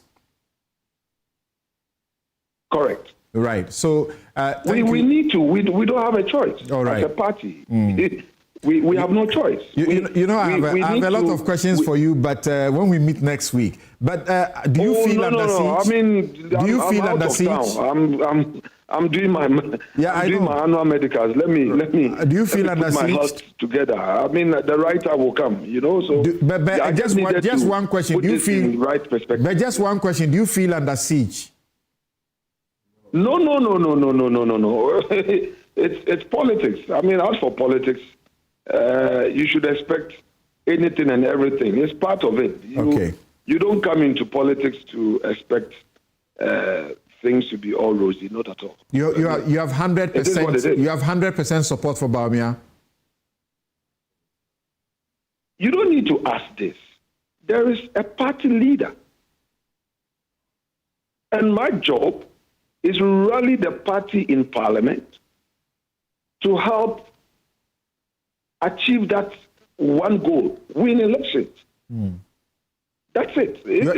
You are accused of whether or not. You are accused of rallying. You are accused of rallying. Is it over 90% of your constituents to vote for Ken? Is that where you want to go? How do you undo that? Fair to me. How do you undo that? Samson, stop it. With respect, don't let us go there. With respect, I have a lot of respect for you. Don't let us talk about the victory of the flag bearer. The unity of the party. Don't let us get into I should answer questions. Somebody says. Like I said, I get to sit down with you. I get to sit down with you next week. So thank you very much. I mean, let's focus on the party. All right. There is a leader. We've had a successful premise. That should be our focus. Right. We should begin to project the leader. Right. And what he stands for, his vision for the party. How we should bring everybody on board, all aspirants, all individuals, various constituency executives. Let me tell you about my intervention, just by way of signing off. Before I left Accra, through the regional chairman, Central Region, I called a meeting of all the constituency chairpersons in the region. I said, look, we have a leader, all of you, in your various constituencies, ensure you commit to the vision of the flag bearer.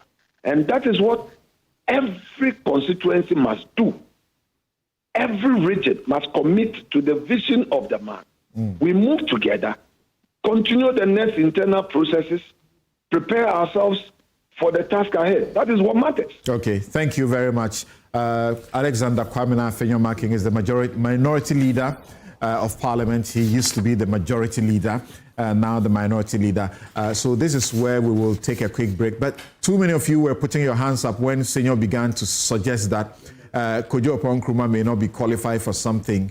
Qualified. You're saying he was growing. I'm saying it's still growing. I don't think but the party doesn't see him like that. I disagree. No, even so party dynamics is one thing. Sometimes there's a queue, but Kojo Oppong-Kuma is fit to be president today. That's what we understand. He's being groomed today. To be in the party. No, being groomed is one thing, but any suggestion that Kojo is now preparing himself, that young man is super smart. See how quickly he has raised himself to that level. So the suggestion that at what level? What level? Kojo will lack nothing. Why would you put that? Kojo will lack nothing if he was put in the seat of the minority leader today, right now, today. Okay, so this is where we take a break. This is where we take a break. We'll be right back. I think it's progressing.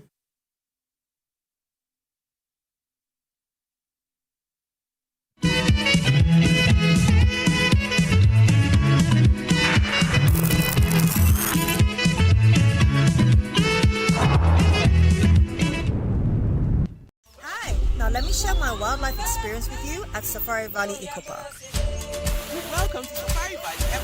Our electric shuttle pulled up, and in no time, our tour began. We were surrounded by wildlife from the moment we entered the eco park. We were greeted by experienced tour guides who took us through orientation and how to better enjoy the experience. Watch these animals roam freely in their natural habitat undisturbed by our presence. We saw zebras, sable antelope, brown cranes, mara, silky chicken, nyalas, Shetland ponies, and so many animals I just couldn't keep up. Our tour guides taught us so much about the wildlife, their behavior, and how to interact with them.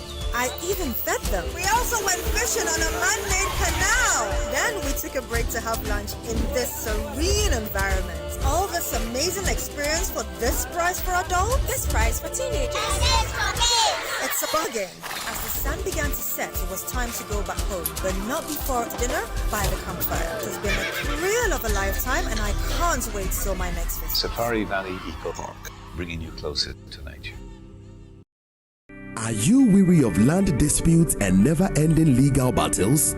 It's time to claim a legacy that truly belongs to you. Welcome to Rehoboth Havens, where we simplify the journey to home ownership for Ghanaians, whether you are at home or abroad. Located in the Tranke Hills of Ayimensa Damfa, our community offers stunning vistas of the Pediasi Ebri Mountains. Experience peace of mind in our secure, gated community, thoughtfully designed for your comfort amidst beautifully landscaped surroundings and premium recreational spaces. At Rehoboth Social Housing, we are here to turn your dreams into reality. With just 30% deposit, move into one of our ready-to-occupy homes today. We will extend your remaining balance over 5 years, providing the flexibility and assurance your family deserves. Choose from our modern 2-bedroom homes, the luxurious 3-bedroom sunbay, or our spacious 4-bedroom detached residences. Starting at just 675,000 Ghana cedis, your dream of home ownership is finally within reach. Don't wait any longer. Call us today at +233 55 375 1933 or +44 7917 376631. Rehoboth Social Housing. Your housing dream becomes reality.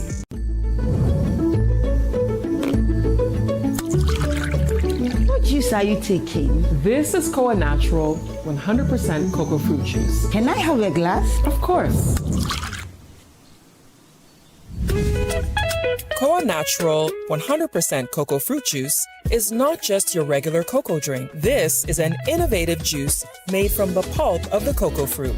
Once the cocoa pod is harvested, the pulp, which would have been previously discarded, this time is set aside, and that is what is used to make your Koa Natural 100% cocoa fruit juice. Not only is Koa refreshing, the taste is incredible. Wow. There's no added sugar, no additives, and no preservatives. 100% cocoa fruit juice. Don't worry, you won't be left out. Wow, this is unbelievable. I would take this anytime, any day. Excellent furnishing in a real estate business is a great deal for survival. My struggles as a young estate developer were cut short when I discovered Fernart Ghana. With quality furniture made from the finest woods and amazing after-sale service, Fernart Ghana changed my story with every single home I built. It's a one-stop shop that serves the interests of clients with a variety of living room and dining sets, solid wood kitchen installations, wardrobes, doors, cabinets, beds, pergolas, floor parquets, and many other a wooden product that will last a lifetime. With Fernat Ghana, all clients are offered the opportunity to customize furniture to their specifications, and the smile on their faces says it all. Thanks to Fernat, now your home can look beautiful with furniture that would last for generations. Visit Fernat Ghana today and share my story. Locate us at Yaniba Estate, Osu, Accra, or call 0303 966085 or 055 278 4097. Think wood, think Fernat. Good business means seeing the possibilities and maximizing opportunities. Making sure you have a responsive support system. Backs your business goals. A partner that gives you a stable platform with reliable connectivity and seamless solutions, and better understands the tools required to take you to the next level. With so many moving parts in running a business, we do our best to provide you with some stability. The only kind of stability you can find with MTN Business Broadband, the fastest and most reliable internet provider in Ghana, making sure you stay ahead and stay connected, because we understand what makes your business tick. Sign up today on broadband.mtn.com.gh or call or WhatsApp 0244 308 111. MTN. Good business means seeing the possibilities and maximizing opportunities. Making sure you have a responsive support system. Backs your business goals. A partner that gives you a stable platform with reliable connectivity and seamless solutions, and better understands the tools required to take you to the next level. With so many moving parts in running a business, we do our best to provide you with some stability.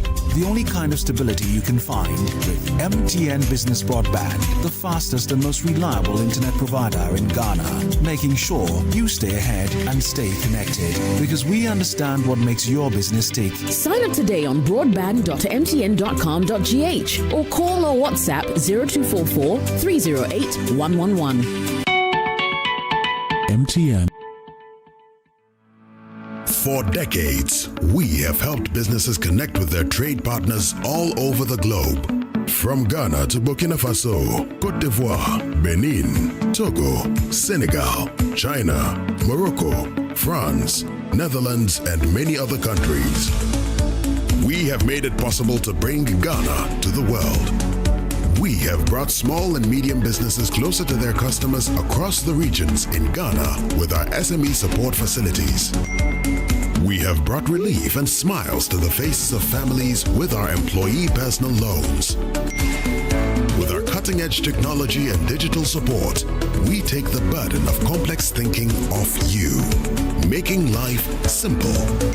That is who we are, as close as a partner. Bank of Africa. We are indeed the African bank with the global reach. Life can be giving it to you woto like that. And everything around you will be affected big time. Too many uncertainties and fears. But with the right partner like Empo Life Insurance Ghana, you are sorted. Say kutu, say bam. You get the best healthcare, solid pensions trust policies, and the peace of mind to grow your business and focus on what truly matters. Nothing around my shoulders. This be how I dey walk into the future, because Empo dey my back. Life isn't just about what could go wrong. It's about everything that can go right. At Empo Life Insurance Ghana, we stand with you through every season, giving you the boldness and the power to dream bigger and become who you want to be. Empo Insurance, empowering people.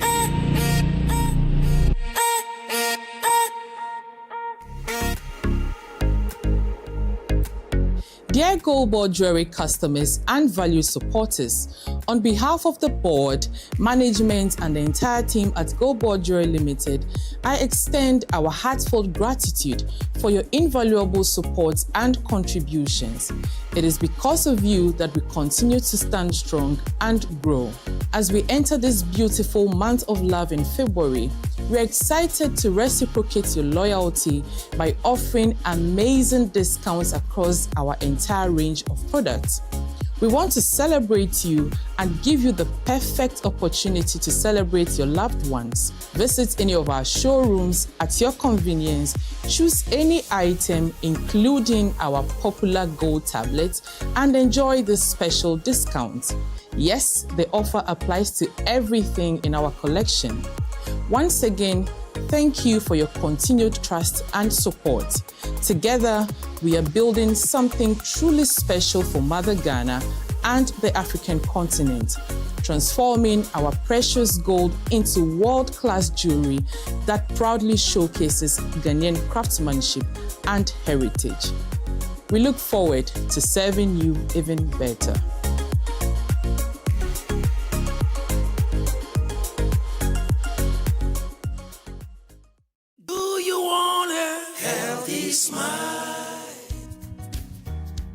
Are your gums bleeding when you brush or floss?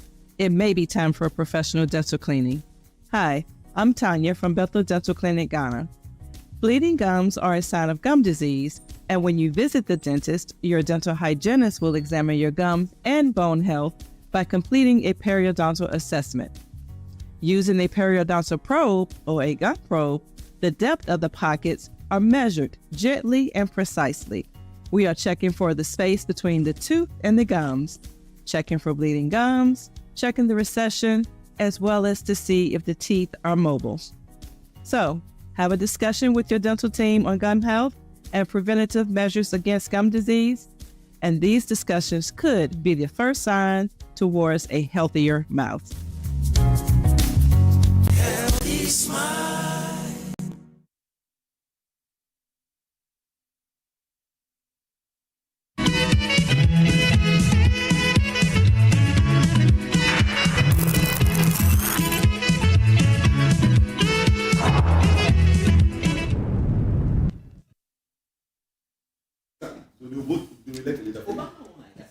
You're welcome back. This is Newsfile. It's your most authoritative news analysis platform. And here on Newsfile, as always, we put Ghana first. And my guests you have been listening to in the last 3 hours, Kofi Bento, lawyer, senior vice president, Imani Africa. Senyor Hosi is convener, One Ghana Movement, and trustee of the Ghana Coalition Against Galamsey. People say they have gone a bit too quiet because we need to continue the Galamsey fight to get our waters clean. Kwadwo Poku is executive director, Institute of Energy Policy and Research, and member MPP Communications team. Ataisa is MP Sangneregu, member Ghana Airport Company Limited Board and Finance and Trade Committees of Parliament. He's a young man that was sort of a bit of a surprise, and he uprooted a very formidable guy in the Sangneregu place. So these days you don't hear too many proverbs. Paul Adumochiri is host of Good Evening Ghana, and he's a news reporter. He's the author of this book. I put it on the floor. Paul, can you leave the book? Oh, yeah, please. He's the author of this book, Africa's New Constitutional Leadership, 77 Stories That Defined Ghana's Fourth Republic by Paul Adumochiri. So people have been applauding his sense of history because you can't do otherwise about it. The show is brought to you by the candid sponsorship of Bank of Africa, strong as a group and close as a partner, MTN. Everywhere you go, Ashesi University, educating ethical and entrepreneurial leaders for Africa. Robert & Sons Optical Services, your comprehensive eye care service provider for 33 plus years. My Way Insurance, dial *165# on MTN to join My Way today. Syntex Tanks, its strongest stuff. Safari Valley Eco Park, bringing you closer to nature. Gold Board Jewelry, pure, precious, proudly Ghanaian. Core Natural Juice, 100% cocoa fruit juice. Malcolm, your #1 shopping destination in Ghana. Waylead, your trusted home builder, and Bethel Dental. The smile starts right here. Where? At Bethel Dental. So, Senor, we were here about a month ago and we started to celebrate that inflation had moved from 24 thereabout in 2024 to 4%, and we're ecstatic about it. Now we are being told that it's gone to 3.4%, and President Mahama is also touting it abroad in Kenya and elsewhere. Question people are asking, and so what? My kinky price has not changed. My whatever has not changed. Of course, people are celebrating the price of fuel that has changed, but the Christians, 70% Christians in this nation who are in the market are not reducing the prices of their goods. The hypocrisy. So what is it? Some actually suggest that these figures are cooked. All right, so let's get some facts, right? So we just understand what the entire conversation looks like.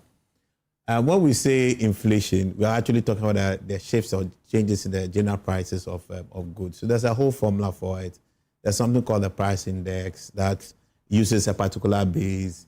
You take the goods in a given basket. So somewhat, the statisticians will have to create a basket of the kind of things we do or we spend money on, whether it's rent, it is food, non-food, your electronics, and then they give weight to every one of them, depending on how dominant they are in the lifestyle of a given economy. So it's not one size fits all across the world. Every country has its own kind of basket. On the basis of that, they price them. And they price them with real data on the ground. In Ghana, I think that our statistical service does that with about 307 items. In that particular basket, they deal with 57 markets and they take data from 8,337 outlets. It is done by real people on the ground. I don't think that's politics. Our statistical service from the very last statistician, government statistician, have brought the entire statistical service activity, its reports, its work, a lot more to the fore for us as a people to consume it. And I really commend what Dr. Hassan Al-Hassan Idrisu and his team are doing. He's a proper policy man. He used to head real sector. He's headed different portfolio in the Ministry of Finance during the MPP time. He's not a politician. He's a pure professional. And he's brought a lot more innovation in the entire reportage. That gives all of us a lot more visibility than we used to. Now we have seen a disaggregation between goods and services. We are seeing annual average inflation information. We're also getting contribution to inflation based on the kinds of produce that are in that basket and the shifts that happen within a period. There's a lot of work being done, a lot more communication coming. There's a lot more data that you can audit independently if you want to. So it's not like somebody is really creating data. I think the statistical service has been growing, especially from the last guy to the current guy. I think it's been fantastic work. Okay. Inflation coming down does not mean that prices are not going up. What inflation is saying is that prices are relatively growing by a certain level. So when it was at 50-something%, it means that general prices were growing at about 50%, comparing a particular period to the same period in the previous year. So today's inflation is not being compared to December. It's being compared to January last year. If we are talking about January's inflation, you are looking year on year. There's also month-on-month inflation. But what you standardly will be looking at your year on year. There's also another terminology called disinflation, where the rate of increase of the prices of goods is not going up like it used to be. So for example, if you had inflation at 24%, now we have it at 3.8% or 3.8%. This is disinflation. Now, deflation is when the prices of goods reduce. It means the reverse happens. So when inflation is negative, you can call that deflation. But when it is still positive, whether it's 0.1 or not, it means that prices are still going up, but not going up at the pace as they used to be. So the agenda is that we get to negative from 3.8. I mean, so I don't think it's necessarily agenda, because there are also economic implications either way. Deflation can actually crash an economy. So you have to be careful. People, the employees are still expecting price increases. If you have deflation, if we say we're also reducing your salary, will you agree? You will not agree. You want to see your salary going young konkwa, but we have to do young konkwa in a certain pace that helps the whole economy grow together. So we just need to get it right. I heard some information, some of the debates going back and forth. I think, again, this is the problem I have with our politics. Our parties are not policy houses, and we must reorient and reshape that.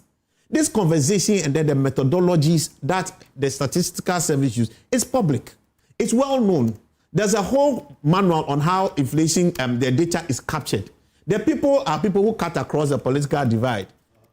Our academics are there. But you see, how much funding are you giving them? That's a different conversation we do with this. You and I even do a bit. Sometimes our CSOs do a lot more work than some of our academics sometimes do. But you need to support them. But you see, Parliament is a policy hub of policy houses. So as a policy hub of policy houses, that conversation should be more constructive. Don't just come and stand on air and be saying, I heard one of the MPs say, they say inflation is there, but prices are not reducing on the market. For starters, when you say that, it means you don't even understand what inflation is about. When you also it's the reason I deliberately put the question the way I did. Yes. That is misleading. Very that misleading. Inflation, the way we are recording it should mean that prices should go down. You say that is not what it should be. No, what? So what's the purpose? What's it? No, we have to finish with the now inflation we go chop. No, inflation you chop inflation. Yes. So you understand you chop inflation. I have to explain it right now. If prices of a good was say 100 cedis last year, and today it's 150, all right. Let me just use some basic technology. We don't calculate it just like that because there's a CPI. But for normal, just to make it easy, you have a 50% increase, right? 1 year, 50%. So next year, by this time, what will you think the price will be? Another 50% increase. But next year, when it gets to next year, it actually goes by just 5. It comes to 155. Right. It means that prices are not growing as fast. Right. Meaning you can actually plan relatively that if I'm planning my expenditure today, I can do it within a certain parameter. Right. So let me tell you this. This is why we've achieved this. Yes. Because I need to move on, and your professor is commending you. Says Senor has done justice to the concept and measurement of inflation, confirming his MA degree in economic policy management. Let me do a better job. And I know this professor because he has tried to encourage me to come and take, the MA in economic policy management so I can improve my appreciation of the economy. We commend the statisticians we have. Right. Idris Yonko are doing a great job. Okay. Innovation and consumerism they are bringing. Let me go to Issa. From Issa, I'll come to you, Kofi. Yeah. So I think the way Senor began settled the matter for me. In fact, that's what I've actually been waiting for, to put that education and clarification to bear. Right. Because oftentimes when people hear inflation rate falling, the idea is that when they go to market, they should see a drop in prices by 3.8%. But it's important, like he said, it's just a weighted average of all the goods that has been selected in the basket over a period of time, isn't it? So if inflation rate is 3.8%, it does not mean that every good in the market will be 3.8% down.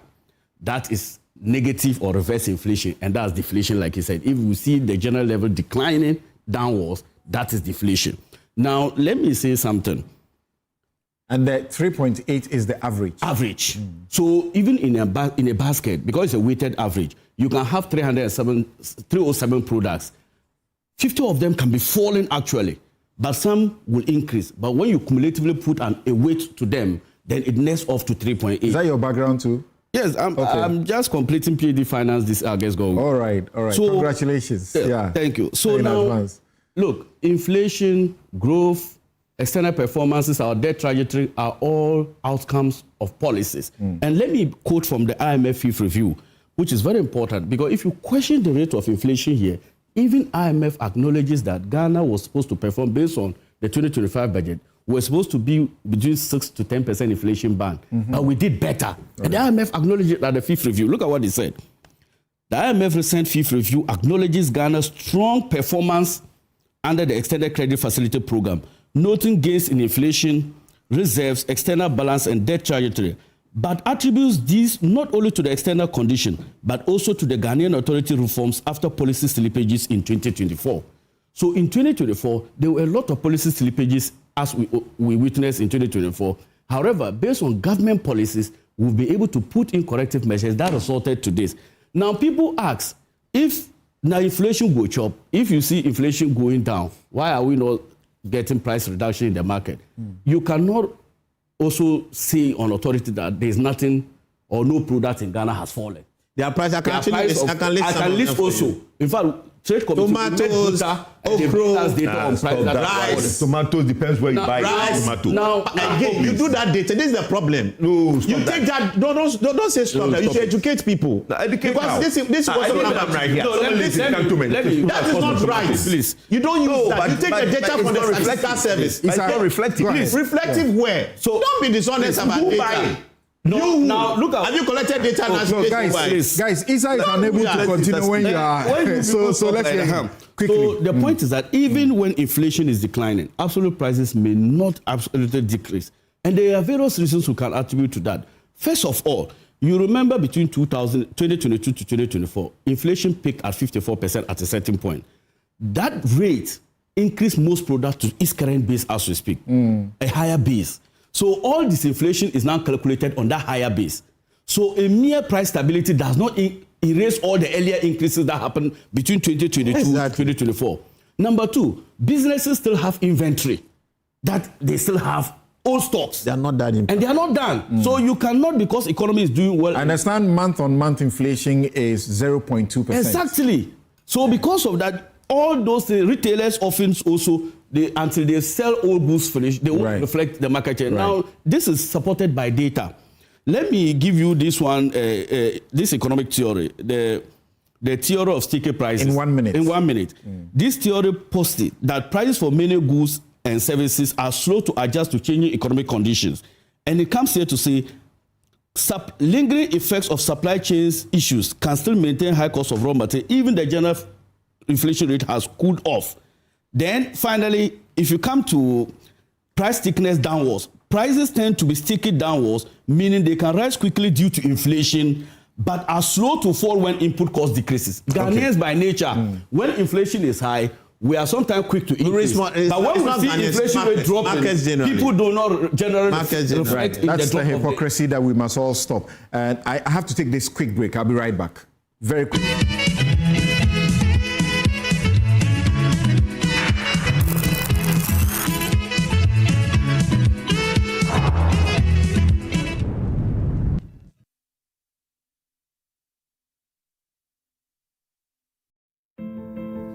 Discover Willow Lane.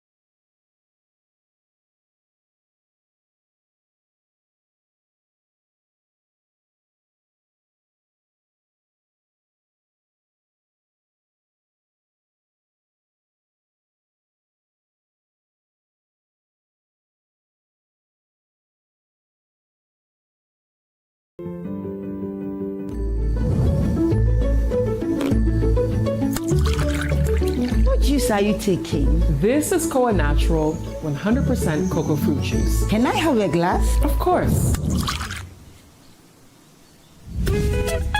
Koa Natural 100% cocoa fruit juice is not just your regular cocoa drink. This is an innovative juice made from the pulp of the cocoa fruit. Once the cocoa pod is harvested, the pulp, which would have been previously discarded, this time is set aside, and that is what is used to make your Koa Natural 100% cocoa fruit juice. Not only is Koa refreshing, the taste is incredible. Wow. There's no added sugar, no additives, and no preservatives. 100% cocoa fruit juice. Don't worry, you won't be left out. Wow, this is unbelievable. I would take this anytime, any day. Hi there, my name is Nuruddin Adams, a proud product of this noble institution. Heritage Christian University is not just a learning place, but a community that transforms lives and empowers its students to become compassionate entrepreneur leaders.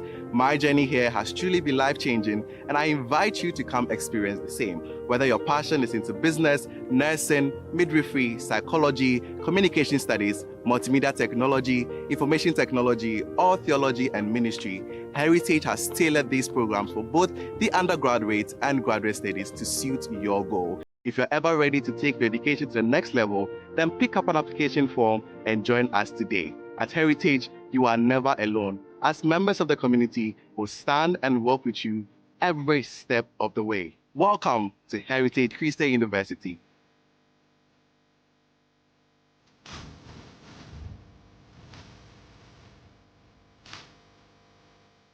Number 1 from here, 2 and 3 from here, 5 and 6 from here, for now. Yay.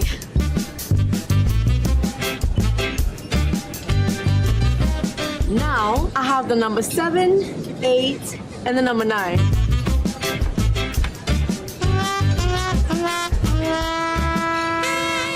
You need number 10. Please, I can't eat anymore. I mean, number 10, liver salt. The effective liver salt for the relief of stomach upset, heartburn, hyperacidity, and indigestion. Would you like to try number 11? What? JJ. Number 10 liver salt. Refreshing relief fast. Manufactured and distributed by Ernest Chemists Limited. This advert is FDA approved. Life can be giving it to you woto like that. And everything around you will be affected big time. Too many uncertainties and fears. But with the right partner like Empo Life Insurance Ghana, you are sorted. Say kutu, say bam. You get the best healthcare, solid pensions trust policies, and the peace of mind to grow your business and focus on what truly matters. Nothing around my shoulders. Will be how I walk into the future. Because Empo Day my back. Life isn't just about what could go wrong. It's about everything that can go right. At Empo Life Insurance Ghana, we stand with you through every season, giving you the boldness and the power to dream bigger and become who you want to be. Empo Insurance, empowering people.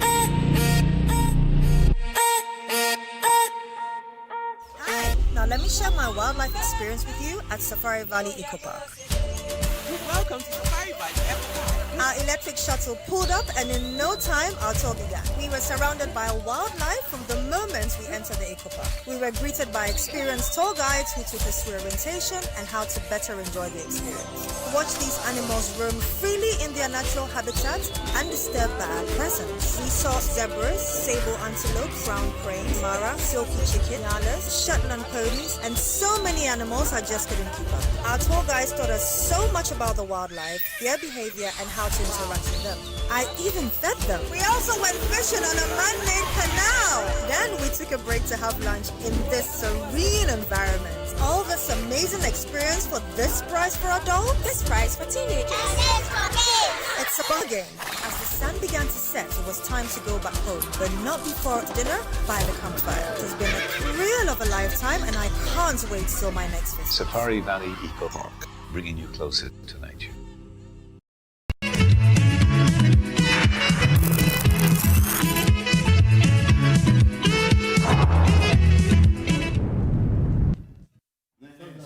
You're welcome back. This is Newsfile. It's the most authoritative news analysis platform, and here on Newsfile, we put Ghana first. And Kofi, this inflation matter. Inflation matter. Why should we bother? We should bother because you eat inflation every day, and inflation is the thief of your poor. Yes. If you earn 100 cedis and inflation is 20%, your 100 cedis is worth 80 cedis. When you go to the market, it will affect you. But the problem with understanding inflation, and the two academics here have done the job for academics, but I want to explain it in different terms. Inflation as in inflate. Think about a balloon. When you pump or you blow a balloon, it inflates. So as long as the thing is called inflation, it's about something getting bigger, the price is going higher. As long as the number is positive and not negative, it means the prices are going higher. But when you inflate a balloon with your mouth, there is a rate at which it grows. When you inflate the balloon with a machine, it grows faster. So when you have mouth inflation, the inflation is growing bigger. The prices are going higher, but at a slower rate. When you inflate with a machine, the prices are going higher very fast. Next thing you need to understand with inflation, because it's a basket, some things are actually going up, some are coming down. What they tell you is the average. The average is never the truth. Let me give you an example. Today, your electricity bills are up, but fuel prices are down. Correct. So you get an average. The average is never the prices are down. Okay, so that's the nature of inflation. Now, it is the government system, please, the government system has to do these things in order to be able to get a handle on what is going on in the economy. The problem is whether they are doing it right and whether we can rely on it. And if our politicians on both sides can agree that, okay, if the Ghana Statistical Service tells us that inflation is 1%, we all know how they got it. Because of that, we'll believe it and work with it. And nobody should even trust them per se. We have academic institutions. I urge them, when they do those things, they should check if they are doing it right, so that we can all rely on it and then organize our lives. There was a time in the life of Imani when we realized that the basket of goods didn't contain something, pure water. Yeah. And pure water is extremely important. Okay. So we had those discussions. Could you can say something in the next 30 seconds? Our time is up. Yes, could you? Our time is up. Yes, our time is up. How? Okay, Yeah. so quickly, let me say politics. this. We should take the politics out of inflation. Thank you. That's what people are not happy with is the NDC is trying to make inflation sound like a standard of living barometer. Inflation is not a standard of living barometer. How people are in need of things to improve, right? It's not inflation that does that. It's a cost of living. Because no. Your cost of living. I have only 30 minutes. Oh, he has only 30 minutes. Inflation dropping means that price of purchasing power is defined by the NDC is using inflation disingenuously. That is where the problem is. How? Because they are trying to make it look like because inflation is down. Which is not from no, it's not true. Please don't heckle him. It's not true, because at the end of the day, when you now look at your inflation basket, it doesn't include rent, it doesn't include insurance. It includes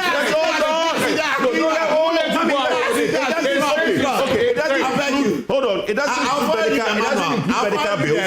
Let me point the manual. It includes school fees. It includes school fees. Okay, so are you telling me that, okay, fine, so you walked into it. If it includes all these things, it is 3.8. Yes. Why not? That is what I explained. How realistic is that? You walked into it. So how realistic is that? Office rent. School fees have gone up.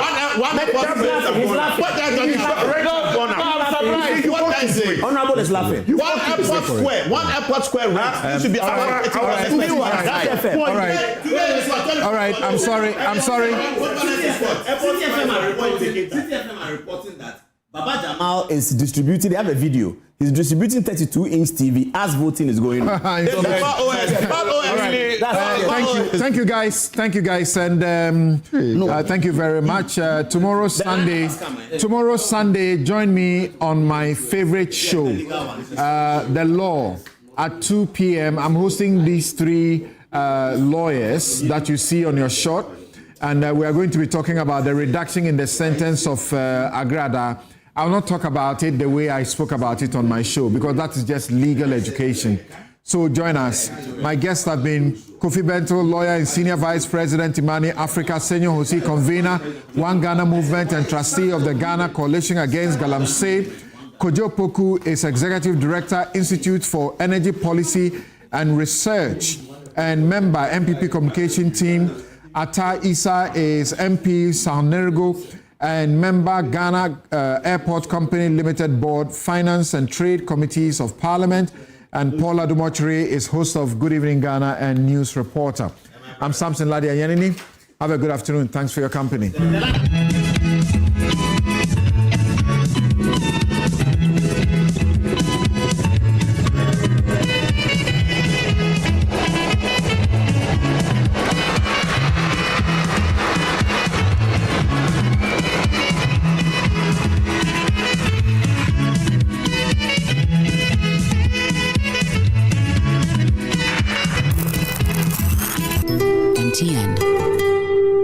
Bank of Africa. As strong as a group, as close as a partner. Where Duraplas goes, water flows. PS Industries has introduced a new roofing system known as ColorLink Plus. Flamingo paint, simply superior. Syntax tank, are you strong? Are you tough? Cherry Tree Properties. We develop spaces as though we were going to occupy them.